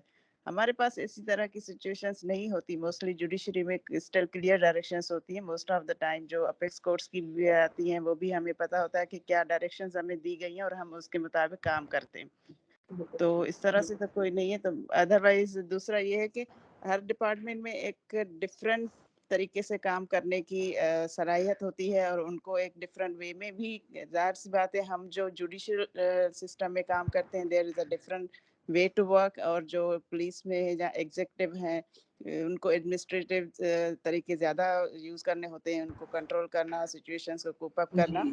तो देयर इज, मुझे ये लगता है कि जो पुलिस का थोड़ा ज़्यादा जो होता है डीलिंग्स पब्लिक से वो ज़्यादा डायरेक्ट होती हैं। ठीक है, जजेस भी जजेस जो हैं वो भी करते हैं उन डीलिंग्स लोगों के साथ, लोग आते हैं लिटिगेंट्स कोर्ट्स में, मगर जज जो है थोड़ा डिस्टेंस पे होता है, वो बिल्कुल डायरेक्ट आप उनसे जी बात नहीं करते हैं, you talk through their counsels most of the time. जी तो इसमें थोड़ा सा इमोशनली जो ओवरलोडेड जो सिचुएशन जो फेस की जाती होगी वो शायद पुलिस वालों को ज्यादा होती होगी एज जी कम्पेयर टू जजेस working and sitting in the courts. And no doubt उनके पास भी हो सकता है, वर्क का थोड़ा सा नेचर डिफरेंट है, मगर है तो एटलीस्ट वही काम जो पुलिस के बाद जजेस को भी देखना होता है। जी जी जी ऐसे ही है, ऐसे ही है। Thank thank you thank you. जी मैडम एना, आप कुछ कहना चाह रही हैं? बेसिक इमोशनल जो ओवरलोड आप उस वक्त फील करते हैं जब आपके घर में कोई इशू है, कोई परेशानी है। Women you know they are more emotional, और वो ज़्यादा जो है वनरेबल होती हैं, ज़्यादा इमोशनल होती हैं। तो वो जो है जब ऐसी कोई सिचुएशन होती है, क्योंकि अपने वर्क प्लेस पे आप अपने इमोशंस शो नहीं कर सकते, बिल्कुल और वहाँ पे नोबडी केयर्स कि आपके घर पे क्या परेशानी है क्या नहीं है। आप जब आप कोर्ट में बैठे हैं तो फिर आपको कोर्ट चलाना है, तो वो you need to be resilient कि वो जो आप जो इमोशनल सारा जो चीज़ फेस करते हुए आ रहे हैं, उसको फिर आप कैसे कोप अप करते हैं, कैसे फेस करते हैं in your court, in your work place. Because आप जी वहाँ पे ये चीज़ शो नहीं कर सकते कि आपको इमोशनली ड्रेन्ड हैं या परेशान हैं घर पे किसी वजह से। तो ये एक चीज़ है कि you need to be resilient कि आप उस चीज़ को कैसे फिर कवर करें उधर अपने वर्क प्लेस जी पे। जी बिल्कुल बिल्कुल, very rightly pointed out, thank you. जी सर अजीज, आप कुछ कहना चाह रहे हैं? ब्रिलियंट बंदा होता है और बहुत सारे ऐसे इश्यूज के सामने आते हैं, वो फेस करता है, जिसकी वजह से वो काफी ज्यादा डिस्टर्ब होता है, स्ट्रेस में होता है, बिल्कुल और उसका वो लेवल इतना ज्यादा ऊपर चला जाता है कि वो नियर टू बर्स्ट आउट के करीब जब पहुंच जाता जी है, जी ऐसे ही तो है, ऐसे ही है। उसको इमोशनली ओवरलोड कहते हैं कि जब बंदा ना बिल्कुल चाहते हुए भी फट पड़े, रोना शुरू हो जाए, या मतलब बिल्कुल कोई भी ऐसा एक्ट करे जिससे मतलब उसकी फीलिंग्स जो है वो बहुत ज्यादा जो है वो बाहर आना शुरू होता है, तो उसको कहते हैं जी बिल्कुल इमोशनल बिल्कुल ओवरलोड। बिल्कुल, very correctly pointed out, thank you. अच्छा, अब हम कुछ रेजिलियंस बिल्डिंग एक्टिविटीज करेंगे, तो आई एम श्योर कि हाफ एन आवर तो हमें वैसे भी एक्टिविटीज में हमारा गुजर जाएगा। आप कॉपी पेंसिल जरूर ले लें, because again this activity is more for your self and less for the class के लिए आप उनके साथ शेयर करें या मेरे साथ शेयर करें। या आपको basically I am handing out some resilience building activities जिनको आप बाद में भी यूज कर सकते हैं, सिर्फ क्लासरूम के लिए नहीं है। इनको आप बाद में अपनी डे टू डे लाइफ में you find them useful, you can use them. Next कीजिएगा। अच्छा, ये माइंडफुलनेस एक्टिविटी जो है, this is one thing that builds your resilience. ये आप हो सकता है पहले भी करते हो, लेकिन ये एक एस्टैब्लिश फैक्ट है। ये मैंने साथ इसीलिए रिसर्च जितनी इस पे हुई है, मैं साथ उनके रेफरेंसेस भी मैंने दिए हैं, बिकॉज अब पूरी दुनिया में जो है ना, रेजिलियंस की जो साइकोलॉजिकल साइड है उसके ऊपर बहुत काम हो रहा है। Now mindfulness is defined as paying attention in a particular way on purpose in the present moment and non judgmentally. Mindfulness का पहले अगर किसी को कोई आइडिया है या कोई प्रैक्टिस करता है तो बताइए। जी अजीज साहब। मैम, जो हम ये मेडिटेशन करते हैं, ये भी जी माइंडफुलनेस के लिए मेरा ख्याल है काफी हेल्पफुल होती है।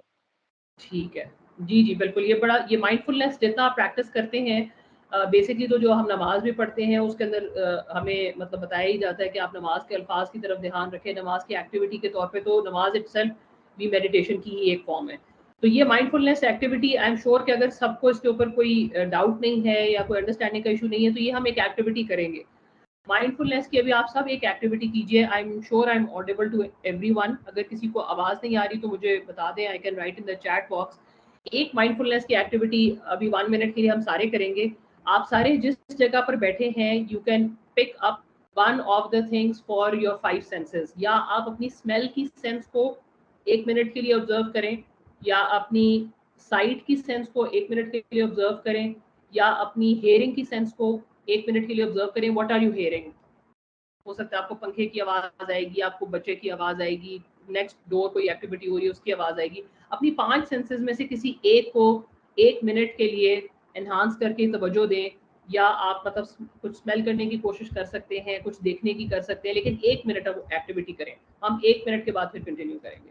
अब आपको अगर माइंडफुलनेस में से इस एक्टिविटी का जो मकसद है वो इसमें अगर आपने अंडरस्टैंड कर लिया हो, जरूरी नहीं कि इस 1 मिनट में आपने अपने आप को डिटैच कर लिया हो अपने सराउंडिंग से। बाजू का वक्त लगता है आपको अपने आप को डिटैच करने में। अगर आप कुछ देख रहे हैं तो तब भी आपका जो जहन है किसी जगह फोकस नहीं कर पाता है। अगर आप कुछ सुन रहे हैं तो आपको फोकस करने में टाइम लगता है, कुछ ऑब्जर्व कर रहे हैं उसमें टाइम लगता है। लेकिन इस एक्टिविटी का एक मकसद ये होता है कि you detach yourself from the surroundings and concentrate on something, जिस तरह वो प्रेजेंट मोमेंट हो सकता है, और उसको जैसे है आप उस तरह ऑब्जर्व कर सकते हैं। मतलब अगर आपके कमरा ठंडा है तो आप उसकी ठंडक को जो है वो महसूस कर सकते हैं, अगर वो गर्म है तो उसकी गर्मी को महसूस कर सकते हैं। लेकिन इसका माइंडफुलनेस का बेसिक मकसद ये है कि आप अपने आप को कितने क्विकली डिटैच करके और उसके बाद आप अपनी किसी थॉट के साथ कनेक्ट कर सकते हैं, मोमेंट के साथ कनेक्ट कर सकते हैं, या किसी सेंस के साथ कनेक्ट कर सकते हैं। तो ये माइंडफुलनेस की एक्टिविटी है। ये जितना ज़्यादा आप प्रैक्टिस करते हैं, इसको जितना प्रोलॉन्ग करते हैं, 15 मिनट, 20 मिनट, आधा घंटा, उससे आपकी रिजिलियंस बढ़ती है। आपने देखा होगा कि हम जब बहुत मसरूफ होते हैं तो हम बगैर किसी ध्यान के, जब हम खाना खा रहे होते हैं, हमारा दिमाग किसी और जगह पर एंगेज होता है। हम टीवी देख रहे होते हैं, व्हाट्सएप देख रहे होते हैं, हमारा दिमाग किसी और जगह एंगेज होता है। हम नमाज पढ़े होते हैं, हमारा दिमाग किसी और जगह एंगेज होता है। तो उसकी वजह ये होती है कि माइंड भी एक जिस्म को जिस तरह एक्सरसाइज की जरूरत होती है, माइंड को भी एक्सरसाइज की जरूरत होती है। जब आप उसकी एक्सरसाइज खत्म कर देते हैं तो माइंड जो है वो ऑटो पे चलता है, और ऑटो पे चलने से माइंड थकता है। आपको डिलिबरेटली, आपने देखा होगा जब आप बहुत ओवरबर्डन होते होंगे, आपको कोई बहुत स्पेशल टास्किंग होती है या कोई दफ्तर की परेशानी है, घर की परेशानी है, तो रात को आपका जिस्म थका होता है लेकिन आपको नींद नहीं आ रही होती। वो इसलिए क्योंकि हमने माइंड को आदत नहीं डाली होती। वो उस घोड़े की तरह होता है जो भागता जाता है और उसको हमने रुकने की आदत नहीं डाली होती। So basically mindfulness activity is to stop your brain, train your mind to detach itself from the surroundings. तो I'm sure कि अगर आपको ये एक्टिविटी जो है वो अच्छी लगी है तो आप इसको आगे जाके अपने कहीं ना कहीं यूज भी करेंगे। फिर एक हमारी एक्टिविटी है self compassion activity. It also helps your resilience. Self compassion ये होता है कि हम ज्यादातर जब अपने बारे में सोचते हैं तो हम अपने बारे में बहुत क्रिटिकल सोचते हैं, and this is specially true for females. Women and girls, they are more critical of themselves in their own minds than than boys or men. जब वो अपने बारे में सोचती है तो बहुत क्रिटिकल होकर सोचती हैं कि मतलब मैंने ये काम ठीक नहीं किया, या मेरा घर निगलेक्ट हो रहा है, या मेरे बच्चे निगलेक्ट हो रहे हैं, या मैंने कल काम टाइम पे नहीं किया था, मैंने वो फाइल सबमिट नहीं करवाई थी, कल मैंने वो जजमेंट ठीक नहीं दी थी। They are more critical of themselves. तो जनरली भी this is true and we are quicker to show compassion to those hurting around us. तो हम करते क्या है कि हम अपने आप को कम स्पेस देते हैं और हम दूसरों को ज्यादा स्पेस देते हैं। अगर सिमिलर सिचुएशन मेरे साथ हो रही है और एक मेरे फ्रेंड के साथ हो रही है, सो व्हाट आई डू इज कि आई विल थिंक कि my friend is justified in doing what she is doing. लेकिन वही सिचुएशन मेरी होगी तो मैं समझूंगी कि नहीं, मुझे और भी ज्यादा रेजिलियंस चाहिए, मुझे और भी ज्यादा करेज चाहिए, मुझे और भी ज्यादा स्ट्रेंथ चाहिए। If you agree you can tell me, if you disagree then you can tell me, क्योंकि इसकी एक एक्टिविटी भी है। जी मैडम कायमा। It often happens with me specially कि हमें फील होता है कि ये हम कुछ गलत कर रहे हैं। इस तरह नहीं होना चाहिए, हम कोप अप नहीं कर पा रहे उस सिचुएशन से। तो अगर इस तरह की सिचुएशन है तो मतलब फिर हम खुद को एक बैकफुट पोजीशन पे ले जाते हैं कि हम बड़ा गलत कर रहे हैं, हमसे हो नहीं पा रहा है ये तमाम चीजें। मैडम एना आप क्रिटिकल भी कह सकते हैं, या उसको एक जो वो होता है कि आप थोड़ी सी सेल्फ गिल्ट आपको होती है कि ऑलरेडी हम लोग तो वैसे ही जो खवातीन है वो गिल्ट ट्रिप पर गए हुए होते हैं, क्योंकि हम वैसे ही वर्किंग वेमेन है। तो हमें ये फीलिंग हर वक्त होती है कि हम बच्चों को टाइम नहीं दे पा रहे हैं, हमारे बच्चे वैसे ही निगलेक्टेड हैं। तो ये तो ऑलरेडी एक वो फीलिंग होती है, एक क्रिटिकल फीलिंग या गिल्ट की फीलिंग ये रहती है हमारे अंदर कि जो है वो अगर हम ज़्यादा टाइम दे देते और हम ज़ाहिर है आधा टाइम वहाँ ऑफिस में गुजार कर आते हैं और जो है वो वापस आए तो भी हमें अपना आराम करना है, तो वो एक गिल्ट फीलिंग होती है कि जाग लेते, ये टाइम बच्चों को दे देते। तो मतलब वो एक क्रिटिकली तो अपने आप को हर वक्त हम एनालाइज कर रहे होते हैं थ्रू आउट द डे। जी सर, गुलाम मुर्तजा आप कुछ कहना चाह रहे हैं? मैंने आई थिंक हैंड रेज तो नहीं किया था, लेकिन ये generally every even male female जो है ये सिचुएशंस में आते हैं, और ये हमारे ऑलमोस्ट सोसाइटी के अंदर ये हिस्सा बन गया अब तो, कि जी ये बंदा जो अपने ख्याल कम ही करता है, दूसरे के ज़्यादा ही।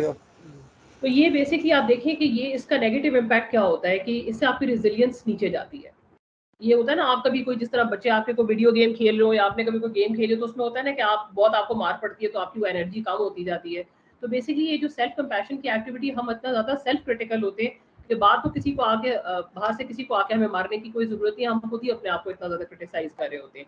इसीलिए सेल्फ कंपैशन एक्टिविटीज कराई जाती हैं, और अगर आपको ये अच्छी लगे तो ये आप डे टू डे इसको अच्छा, I thought somebody saying something. अच्छा, अब एक हम सेल्फ कंपैशन की एक्टिविटी करेंगे। सेल्फ कंपैशन की एक्टिविटी आपने ऐसे करनी है कि आपने कागज के ऊपर किसी से शेयर नहीं करना, आपने सिर्फ अपने लिए लिखना है कि इस वक्त आपको कोई ऐसा प्रॉब्लम होगा जो सबसे बड़ा चैलेंज इस वक्त आपको लग रहा होगा, वो आपका वर्क रिलेटेड हो सकता है, पर्सनल लाइफ रिलेटेड हो सकता है। आपने एक जुमले में बस उर्दू या इंग्लिश में ये लिख लेना है कि आपको इस वक्त सबसे बड़ा मसला क्या दरपेश है, एक लाइन में आपने वो लिख लेना है। जब आप लिख लें तो उसके बाद मैं बताऊंगी कि आपने क्या करना है। अच्छा, अब अगर आप सबने लिख लिया है तो उसके बाद अब आप उसके एंड पे एक जो है वो जुमला ऐड करेंगे, चाहे आप उर्दू में ऐड कर लें चाहे आप इंग्लिश में ऐड कर लें, और वो लिखें I am strong and I can do this. अब अगर आपने पहला जुमला ये लिखा है कि आपका जो चैलेंज है, और उस चैलेंज के बाद आपने लिखा है I am strong and I can do this, तो हो सकता है कि आपने अपनी जो फीलिंग है उस चैलेंज के मुतालिक वो हल्की सी पॉजिटिव साइड पे जाते हुए महसूस की हो। जो आप अपनी चीज़ों को जर्नल करते हैं, जर्नल मीन्स के to write in a diary और ऑन अ पेज, जब आप अपने ख्यालात को, अपने एहसासात को किसी पेज के ऊपर ट्रांसफ़र कर देते हैं, तब आप वैसे ही अपने आप को एम्पावर करते हैं। तो ये सेल्फ कंपैशन की एक्टिविटी कोशिश कीजिए कि इसका कोई टाइम 5 मिनट का रखें। बेशक आप जब दफ्तर अपने पहुँचे, कोर्ट में अपने चेम्बर से निकल के जाने से पहले रोज़ अपने लिए कोई इस तरह के अश्योरिंग 1-2 जुमले ज़रूर लिखा करें कि इवन दो मुझे ये चैलेंज है, आप लिखें कि I am strong and I can do this. You can also right that God is with me and he will help me. लेकिन अपने साथ कंपैशन शो करें। जब तक आप अपने साथ कंपैशन नहीं शो करेंगे, कभी कोई आपके साथ कंपैशन शो नहीं करेगा। हम ज़्यादातर जो है, मुझे इस बात का भी पता है कि जो फीमेल आमतौर पे ऑफिसर्स होती हैं, जजेस, किसी भी कैपेसिटी में काम कर रही हैं, दे कंप्लेन कि हमारे साथ लोग कंपैशनेट नहीं होते। उसकी एक वजह ये भी होती है कि हम अपने आप को खुद भी बहुत ज़्यादा क्रिटिकली एवेल्युएट कर रहे होते हैं। अपने साथ कंपैशन ज़रूर शो करें। Give margin to yourself, give space to yourself. अपने लिए गलती का मार्जिन, ज़्यादातर ख़वातीन को सिखाया जाता है कि they have to be 100% and they have to be perfectionist. This is bad for your mental health, this is bad for your resilience. अपने आप को मार्जिन दिया करें। कभी आपसे गलती भी हो सकती है, कभी जो है घर पे कोई गलती हो सकती है, कभी काम में कोई गलती हो सकती है, कमी बेशी ज़िंदगी के साथ है, कोई 100% नहीं होता। किसी को भी जो है वो अल्लाह ताला ने हर किसी को कमी और बेशी के साथ पैदा किया है। तो इसलिए सेल्फ कंपैशन की activity, I have personally found this activity very useful for resilience, क्योंकि जब आपकी अपनी रेजिलियंस नीचे चली जाती है, आप कभी किसी दूसरे को हेल्प नहीं कर सकते।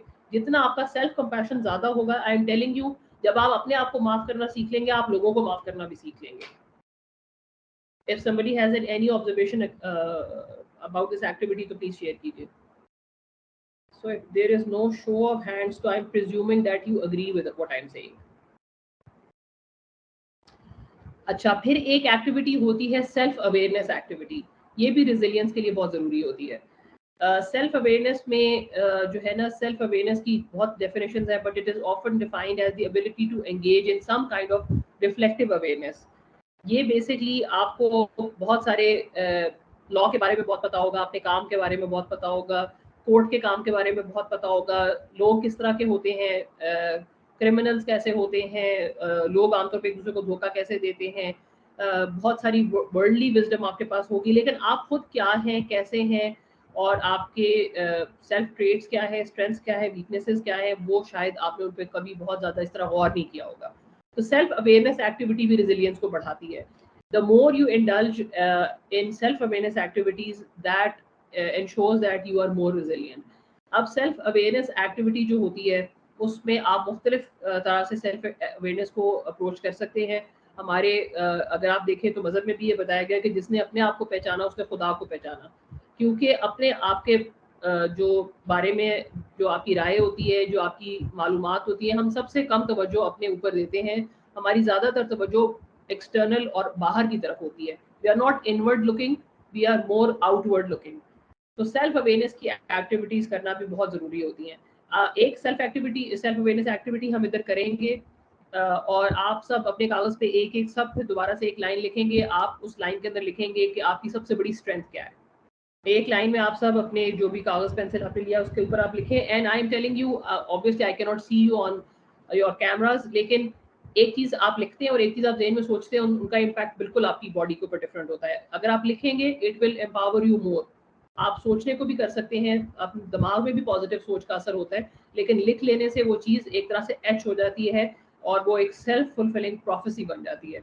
इसलिए कोशिश करें कि इसको आप लिख लें कहीं पर कि आपकी सबसे बड़ी स्ट्रेंथ क्या है। आई एम श्योर आपने सबने एक एक स्ट्रेंथ अपनी लिख ली होगी। वैसे कोई शेयर करना चाहेगा कि आपकी सबसे बड़ी स्ट्रेंथ क्या है? Class would like to know. जी मैडम ऐना, आपकी सबसे बड़ी स्ट्रेंथ क्या है? Anger management, I would say. Very good resource. Not many people can do that. Very good observation about yourself.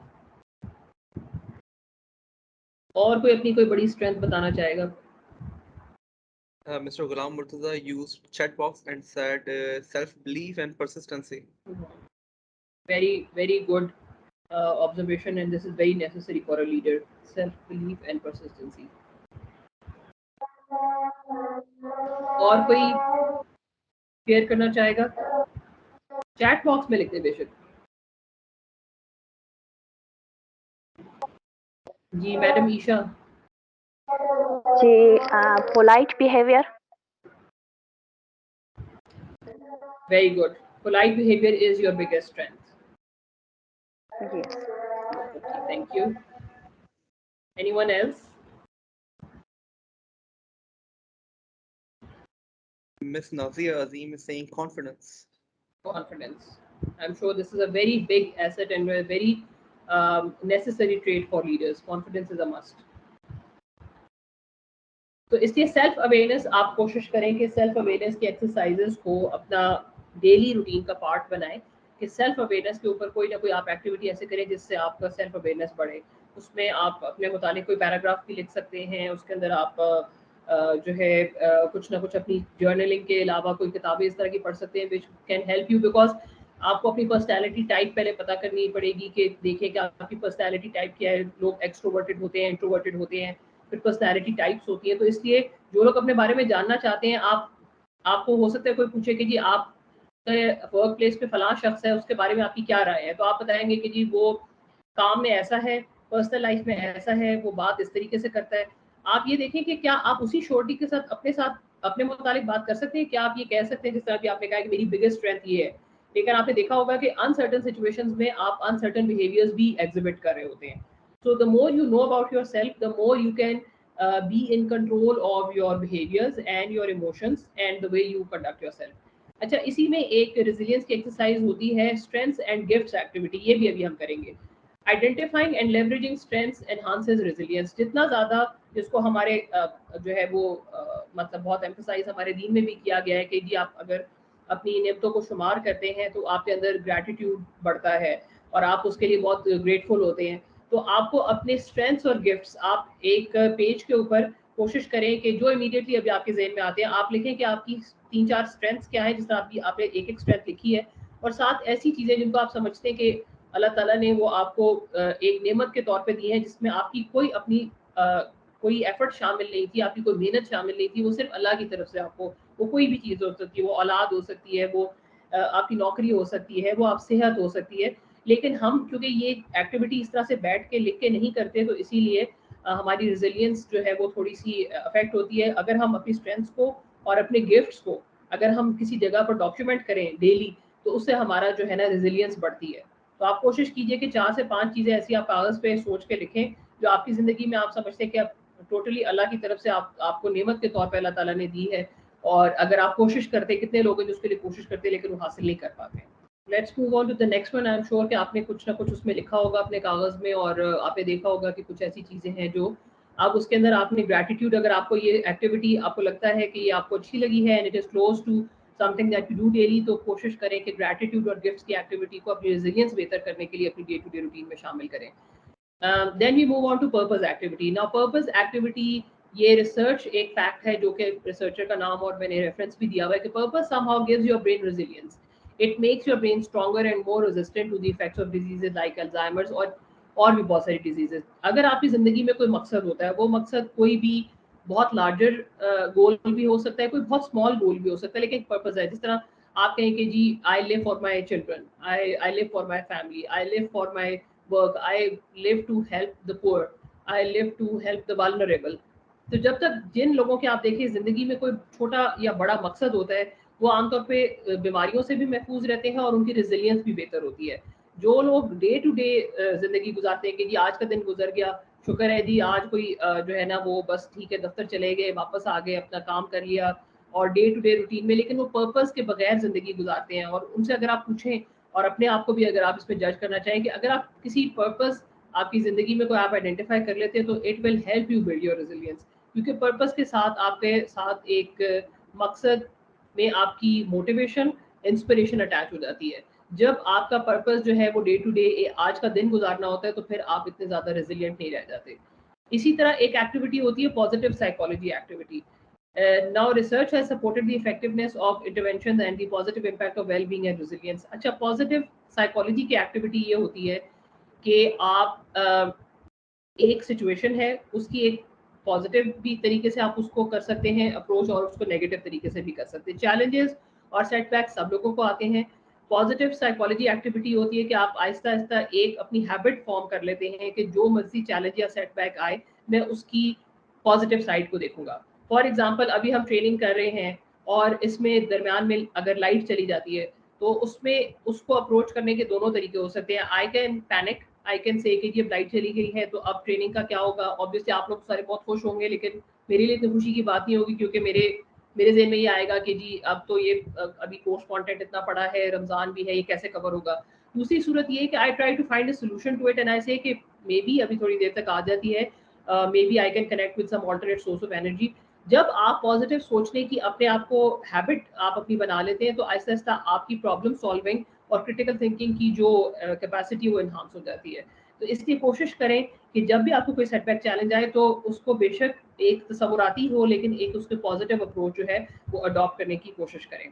अब ये हमने ऑलरेडी बात कर ली है, लेकिन बेसिकली हमने एक्टिविटीज़ इसलिए पहले की हैं कि आप ये देखें कि अगर तो ऑलरेडी आपके अंदर ये सारी ट्रेड्स मौजूद हैं तो this is a very sure sign that you are very resilient leader, because self-belief, optimism, purposeful direction, adaptability, ingenuity, challenge orientation, emotion regulation, support seeking, ये सारी की सारी जो है स्ट्रैटेजीज होती है जो कि रेजिलिएंट लीडर्स यूज करते हैं।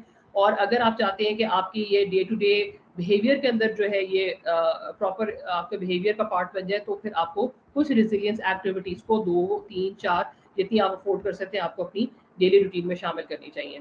अच्छा, कल किसी ने शायद बात की थी जब हम मेंटल टफनेस की बात कर रहे थे कि जी नर्व्स होती हैं और उसको हम जब करते हैं कि जी नर्व्स आपकी स्ट्रांग होनी चाहिए, कुछ तो आपका काम जब आप करते हैं आपको एक्सपीरियंस होता है तो आहिस्ता आहिस्ता आपकी मेंटल टफनेस बढ़ती है। लेकिन कुछ चीज़ें ऐसी हैं जिसको आप अवॉइड भी कर सकते हैं, जिससे आप अपनी मेंटल टफनेस बढ़ा सकते हैं। उसमें एक ये है कि अवॉइड थिंकिंग ट्रैप्स। बाज़ औक़ात ये होता है कि एक मसला होता है वो आपका कम्प्लीटली इमेजिनरी होता है, उसका हकीकत से कोई ताल्लुक नहीं होता, बिकॉज हम ज़्यादातर इंसानी जो दिमाग है हमारी एक टेंडेंसी होती है to keep thinking about the future. तो जब हम फ्यूचर के बारे में सोचते हैं तो क्योंकि फ्यूचर हमारा कोई कंट्रोल नहीं होता तो हम आहिस्ता आहिस्ता उसके बारे में परेशान होना शुरू हो जाते हैं। तो इसलिए कोशिश करें of thinking less about the future, खासतौर पर एक ऐसी चीज़ जो कि अभी it is something which is not materialise, it is not an actual problem, तो आपको थिंकिंग ट्रैप्स को अवॉइड करना चाहिए, उससे आपकी मेंटल टफनेस बढ़ती है। Deal with icebergs. आइसबर्ग्स क्या होते हैं कि आपके बहुत सारे लाइक्स, डिसलाइक्स और बिलीव्स जो होते हैं वो आप बहुत स्टॉन्च होते हैं उसके ऊपर, आप कभी बर्दाश्त नहीं कर सकते कि जो है ना वो कोई भी आपके उस बिलीफ के मुताबिक बात करे। वो बिलीफ कोई पॉलिटिकल हो सकता है, रिलीजियस हो सकता है, कोई आपकी पर्सनल लाइक डिसलाइक हो सकती है, लेकिन आपकी मेंटल टफनेस ये होती है कि you should be very flexible when if there is a difference of opinion. तो आपको डिफरेंस ऑफ ओपिनियन के साथ जितना आप फ्लेक्सिबल होंगे आप उतनी मेंटल टफनेस आपकी बढ़ेगी। अगर आपको कोई इजीली आपके बिलीफ की वजह से एंगर कर सकता है या आपको डिस्टर्ब कर सकता है तो इसका मतलब आपकी मेंटल टफनेस इतनी ज़्यादा नहीं है। If you can not coexist with difference of opinion it means that you are mentally not that tough. Energy management जो है उससे भी आपकी मेंटल टफनेस बेहतर होती है। अगर आप अपनी एनर्जी को कंजर्व करें, कोशिश करें कि आपकी एनर्जी मुख्तलिफ जगहों पर ड्रेन ना हो, जो अननेसेसरी चीज़ें हैं उससे भी आपकी मेंटल टफनेस बेहतर होती है। प्रॉब्लम सॉल्विंग जो है वो आपकी मेंटल टफनेस को बेहतर करती है। अगर आपको कोई problem, like I said yesterday, कि चैलेंज आएगा ही नहीं तो आप कभी भी टफ नहीं होंगे। चैलेंजेस से ही वो कहते हैं ना कि a smooth sea never made a good swimmer.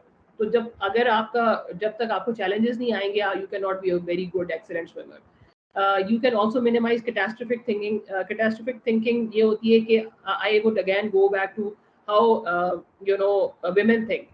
Women always think because क्योंकि they are very protective of their families and their children.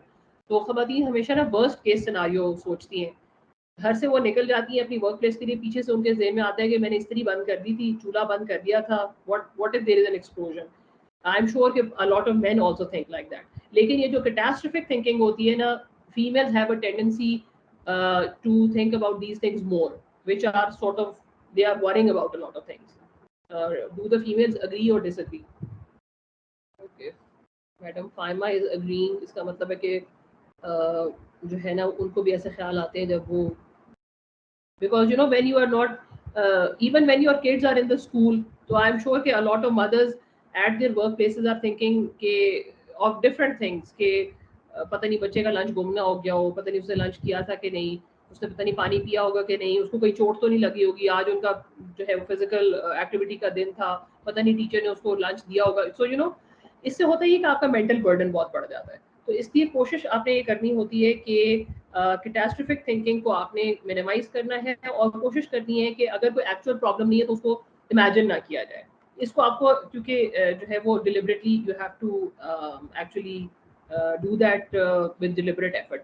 Fight counterproductive thoughts. अच्छा, बहुत सारी थॉट्स आपको ऐसी आती है which are counterproductive in nature और वो आपकी एक्टिविटी को इफेक्ट कर रही होती हैं. आप स्मूथली काम कर रहे होते हैं लेकिन आपको वैसे ख्याल आता है कि what if something goes wrong, या कोई ऐसी नेगेटिव चीज़ या आपको किसी कॉलीग ने कोई ऐसी बात कर दी, तो आपने कोशिश करना होता है कि काउंटर प्रोडक्टिव थॉट्स को जो है वो उसको भी फाइट ऑफ करें और अपने जो काम के मुतालिक जो जितना वरी करने की जरूरत है उसको आप करें. Also cultivate gratitude. ये हमने पीछे बात की है कि अगर आप ग्रैटिट्यूड की एक्टिविटी करते हैं तो आहिस्ता आहिस्ता आपकी शुक्रगुजारी बढ़ती है और आप रिकग्नाइज करते हैं कि अल्लाह ने मुझे इतनी नेमतें दी हैं तो मुझे शुक्रगुजार होना चाहिए, उससे आपकी मेंटल टफनेस भी बढ़ती है. Next, this is just sharing what Khalil Gibran has said, that the optimist sees the rose and not its thorns, the pessimist stares at the thorns oblivious of the rose. तो ये हमने already बात की है कि आप glass को half full या हाफ एम्प्टी देख सकते हैं. तो ये आहिस्ता आहिस्ता ये बिहेवियर्स कल्टिवेट करने पड़ते हैं. आपने देखा होगा जो लोग बहुत पेसिमिस्टिक होते हैं वो अर्ली ऑन उन्होंने लाइफ में डिसाइड कर लिया होता है कि हमने हमेशा डार्क साइड ही देखनी है. तो इसलिए you should be the one choosing the bright side and continue the bright side of life. Next, now if you see the strategies to increase resilience. चंद एक एक्टिविटीज़ की हमने बात कर ली है और चंद एक एक्टिविटीज़ जो हैं हम आगे फर्दर डिस्कस करेंगे कि जिससे आपकी रेजिलियंस में जो है वो आपको हेल्प होती है. नेक्स्ट, चेंज की कल हमने बात की थी. जितना आप चेंज को जल्दी एक्सेप्ट करेंगे उतना ज़्यादा आपके लिए जो है वो चेंज को एक्सेप्ट करके और फ्लेक्सिबिलिटी शो करके बढ़ना आगे आसान होगा. जैसे जैसे आप सीनियर होंगे, जैसे जैसे आपके सीनियरिटी का लेवल बढ़ेगा, आपकी रिस्पॉन्सिबिलिटी का लेवल बढ़ेगा, उतना ज़्यादा ज़रूरी होगा कि आप अपने जो चैलेंजेस हैं उसमें जो चेंजेस आती हैं उनको ज़्यादा फ्लेक्सिबिलिटी से फेस कर सकें. नेक्स्ट, ये भी हमने बात की है कि नेगेटिव थिंकिंग को आपको शट आउट करना पड़ता है. You have to develop a habit of just throwing away the negative thinking and try to concentrate on whatever positive that you have. Positive होने की भी हमने बात की है कि आप उसका तरीका ये हो सकता है कि you should shift your thinking to something positive, something to look forward to. It can be anything in your life. कोई ऐसा चीज़ हो सकती है which is immediately coming up. तो आप अगर कोई नेगेटिव मौका आ भी जाता है, कोई चैलेंज, तो आप think of the good things that are coming ahead. आप वॉक, एक्सरसाइज, मेडिटेटिंग, प्रेइंग और क्रिएटिव एक्टिविटी से भी अपनी पॉजिटिविटी को मेंटेन कर सकते हैं. अच्छा, ये this is very important because हम अक्सर औक़ात जब कामों में अपने इतने बिजी होते हैं तो हम अपने पर्सनल कनेक्शंस को टाइम नहीं दे पाते हैं. अपने we can not form new friendships. हम अपना किसी के साथ सोशलाइज करना चाहते हैं तो हमारा सोशल नेटवर्क जो है वो बहुत ज़्यादा कॉम्प्रोमाइज़ हो जाता है क्योंकि हम इतने बिजी होते हैं. तो कमिटेड सोशल नेटवर्क जो है उससे ये होता है कि आप लाइफ के चैलेंजेस में से at least you don't feel alone. हो सकता है आपके दोस्त उसमें से हेल्प ना कर सकें, आपके जो अगर कॉलीग्स हैं वो आपको हेल्प ना कर सके, लेकिन पर्सनल कनेक्शन होने से ये फ़र्क पड़ता है कि आपको ऐसे लगता है कि जैसे you can fight through this challenge. कोई खुदा न खास्ता कोई हेल्थ का चैलेंज आ जाता है, कोई वर्क का चैलेंज आ जाता है, कोई फैमिली रिलेटेड चैलेंज आ जाता है, तो उसके पर्सनल कनेक्शन जो है वो आपको हेल्प करते हैं. People who are your family and friends, supporters and advocates, people who care for you, help raise you up, give you reassurance and strength, they help you increase your resilience. तो आप कोशिश करें कि आपका एक ऐसा नेटवर्क ज़रूर होना चाहिए जो इन टाइम्स ऑफ डिफिकल्टी आपकी रेजिलियंस को सपोर्ट कर सके. अच्छा, इसमें ये ज़रा जो है हमारे लिए इसलिए इंपॉर्टेंट है क्योंकि बाज़ औक़ात हमारी रेजिलियंस नॉट ऑलवेज, लेकिन कोई टाइम ऐसा ज़रूर आता है जिसमें हमारी रेजिलियंस लो चल रही होती है and we must be able to identify कि लो रेजिलियंस के क्या क्या सिम्टम्स होते हैं ताकि हम फिर उसको कोप अप कर सकें और ठीक कर सकें. नेक्स्ट, अगर आप देखें कि आप अपने अंदर भी इसको नोट कर सकते हैं, अपने कॉलीग्स में अगर आप देखें तो उनको ज़रूर बताएं, और अगर आप अपने किसी फैमिली मेंबर को देखें कि लो रेजिलियंस के कुछ सिम्टम्स होते हैं, उसमें से irritability and anger is one. If you are angered very quickly and you are irritable very quickly, तो इसका मतलब ये है कि जो है ना आप लो रेजिलियंस पे जा रहे हैं, और उसकी वजह से आपका वर्क प्लेस पे भी किसी से कॉन्फ्लिक्ट हो सकता है, कुछ झगड़ा हो सकता है, कोई आर्ग्यूमेंट हो सकता है, घर पे भी हो सकता है. तो इसलिए आप जो है अगर अपनी लो रेजिलियंस को जरूर वॉच आउट करें, क्योंकि काम आपका इस तरह का है which is very burdensome, तो किसी ना किसी पॉइंट पे you can be a little low on your resilience. अच्छा, अगर आपकी कुछ अर्सा कोई बीमारी, एक होता है कि नॉर्मल फ्लू, नज़ला जुकाम हो गया, लेकिन आप लोगों में से जिन लोगों को इत्तेफाक हुआ होगा, कॉलीग्स को कोरोना हुआ, कोविड हुआ, या आपके किसी फैमिली मेंबर को, तो आपने देखा होगा कि वो कोविड जो है वो बहुत ज़्यादा उसने ड्रेन किया लोगों को, साइकोलॉजिकली भी, फिजिकली भी, मेंटली भी. और जब परसिस्टेंट कोई इलनेस आती है तो उसकी वजह से भी आपकी रेजिलियंस लो हो जाती है. तो इसलिए आप बेसिकली जो हमने पीछे मैकेनिज्म्स पढ़े हैं वो इसलिए पढ़े हैं कि जब कभी आपको लाइफ में लो रेजिलियंस फेस करनी पड़े तो वो 4-5 आपके पास टेक्निक्स हैं जिससे आप अपनी रेजिलियंस को बेहतर कर सकते हैं. अब हमारा इम्यून सिस्टम जब हम लो होता है तो we feel depressed, and that is why we can not fight off the viruses, और उसकी वजह से भी हमारी रेजिलियंस लो हो जाती है. अच्छा, अगर आपकी जो if you are having trouble sleeping, आपके कोई स्लीप पैटर्न्स है जो कि डिस्टर्ब हो गए, तो उसकी वजह से भी आपकी रेजिलियंस लो हो जाती है. और आप ये रियलाइज़ नहीं करते कि हमारे जो नींद पूरी ना होने की वजह से we are having low resiliency, और फिर उसकी वजह से आपकी बाज़ औक़ात you are prone to fall ill as well.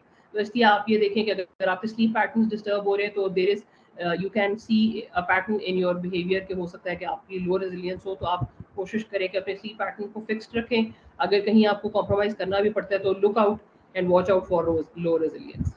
Next, ये हमने बात कर ली है कि you are easily depressed and tearful, you have poor memory as well. Now this is very relevant to the work that we have to do in the criminal justice, कि अगर आपकी पुअर मेमोरी होगी तो हमारा बहुत सारा काम we are doing from the memory of के हमें कितने लॉज का हमारा रेफरेंस होता है, बहुत सारी चीज़ें हम हर दफ़ा तो किताब नहीं खोल के दे सकते. तो इसलिए आपने देखते हैं कि if you are facing poor memory तो जस्ट सी कि आपके कहीं पूरी रूटीन में ऐसा तो नहीं हो रहा कि आपकी रेजिलियंस बहुत लो चल रही है और आपकी स्ट्रेंथ लो चल रही है जिसकी वजह से आपको ये प्रॉब्लम आ रहा है. अच्छा, this is the last slide. The rest I think there is just few more slides that we will do tomorrow. Half an hour हमारा सिर्फ इस मॉड्यूल का, and tomorrow then we will start the next module. इसमें एक आपने self analysis करना है कि ये सिर्फ आपकी कंजप्शन के लिए है कि आप ये देखें कि आपके क्या बिहेवियर होते हैं जब आपकी रेजिलियंस लो होती है. ये सिर्फ आपके उसके लिए है कि आप उनमें से जो हमने पिछले डिस्कस किए इसमें से देखें कि क्या आपको लगता है कि आप यू आर इजीली एंगर्ड, और यू आर इरिटेबल, और यू आर डिप्रेस्ड, और you feel that you're all by yourself. तो ये आप देखें कि ये अपना सेल्फ एनालिसिस करना बहुत ज़रूरी है कि ऐसा जब आपकी लो स्ट्रेंथ होती है तो आपके बिहेवियर्स में क्या चेंज आती है. ऑल्सो आप ये भी देखें कि क्या ऐसे होता है कि आपके इर्द गिर्द जो लोग हैं उनकी रेजिलियंस लो चल रही है, उनकी स्ट्रेंथ लो चल रही है, क्या वो ऐसे तो नहीं कर रहे कि उनको they are showing signs of some depression और इरिटेबिलिटी और एंगर. तो ये आपका बेसिकली रेजिलियंस का जो टॉपिक है वो सिर्फ आपके लिए इम्पोर्टेंट नहीं है, but it is also important for your team, the people who work with you, and for your family, the people who live with you. तो with this we come to the end of the resilience part. कल हम थोड़ा सा stress management का करेंगे इसके बाद, और एक असाइनमेंट है फुरकान जो हमने इनको देनी है. Now this is your assignment. This is the instruction slide. Assignment next slide पे. फुरकान जरा मेक श्योर कर लें कि ये देख लें उसमें कि उन्होंने इंस्ट्रक्शंस देखी हैं. तो उर्दू और इंग्लिश दोनों में से किसी में भी अपना रिस्पॉन्स लिख सकते हैं, और साथ हैंड रिटन होना चाहिए. तो इसको ये फुरकान सबमिट कैसे कराएंगे ये भी आप इनको एक तो बताइएगा, और दूसरा ये कि उसका ये लेंगे, they can take a picture of the assignment. It must be handwritten. इसकी पिक्चर लेके ये अपलोड कर दें. Yes, they can. I think that's it. तो let's start tomorrow inshallah again 3:30. और जो है in the meanwhile आप इनको फिर बता दीजिए जो इन्होंने अपलोड करनी है अपनी assignments. Sure thing. So thank you so very much, ma'am. So let's end this session with a note that you will take some time out only for yourself. Go for shopping and go and buy books, go to salon, have massage, observe yourself, listen to the good music, watch movies, read, write, and do whatever you love and always wanted to do. So signing off. Thanks so very much. कल आप लोगों से मुलाकात होती है at 5:30 sharp. अल्लाह हाफिज़।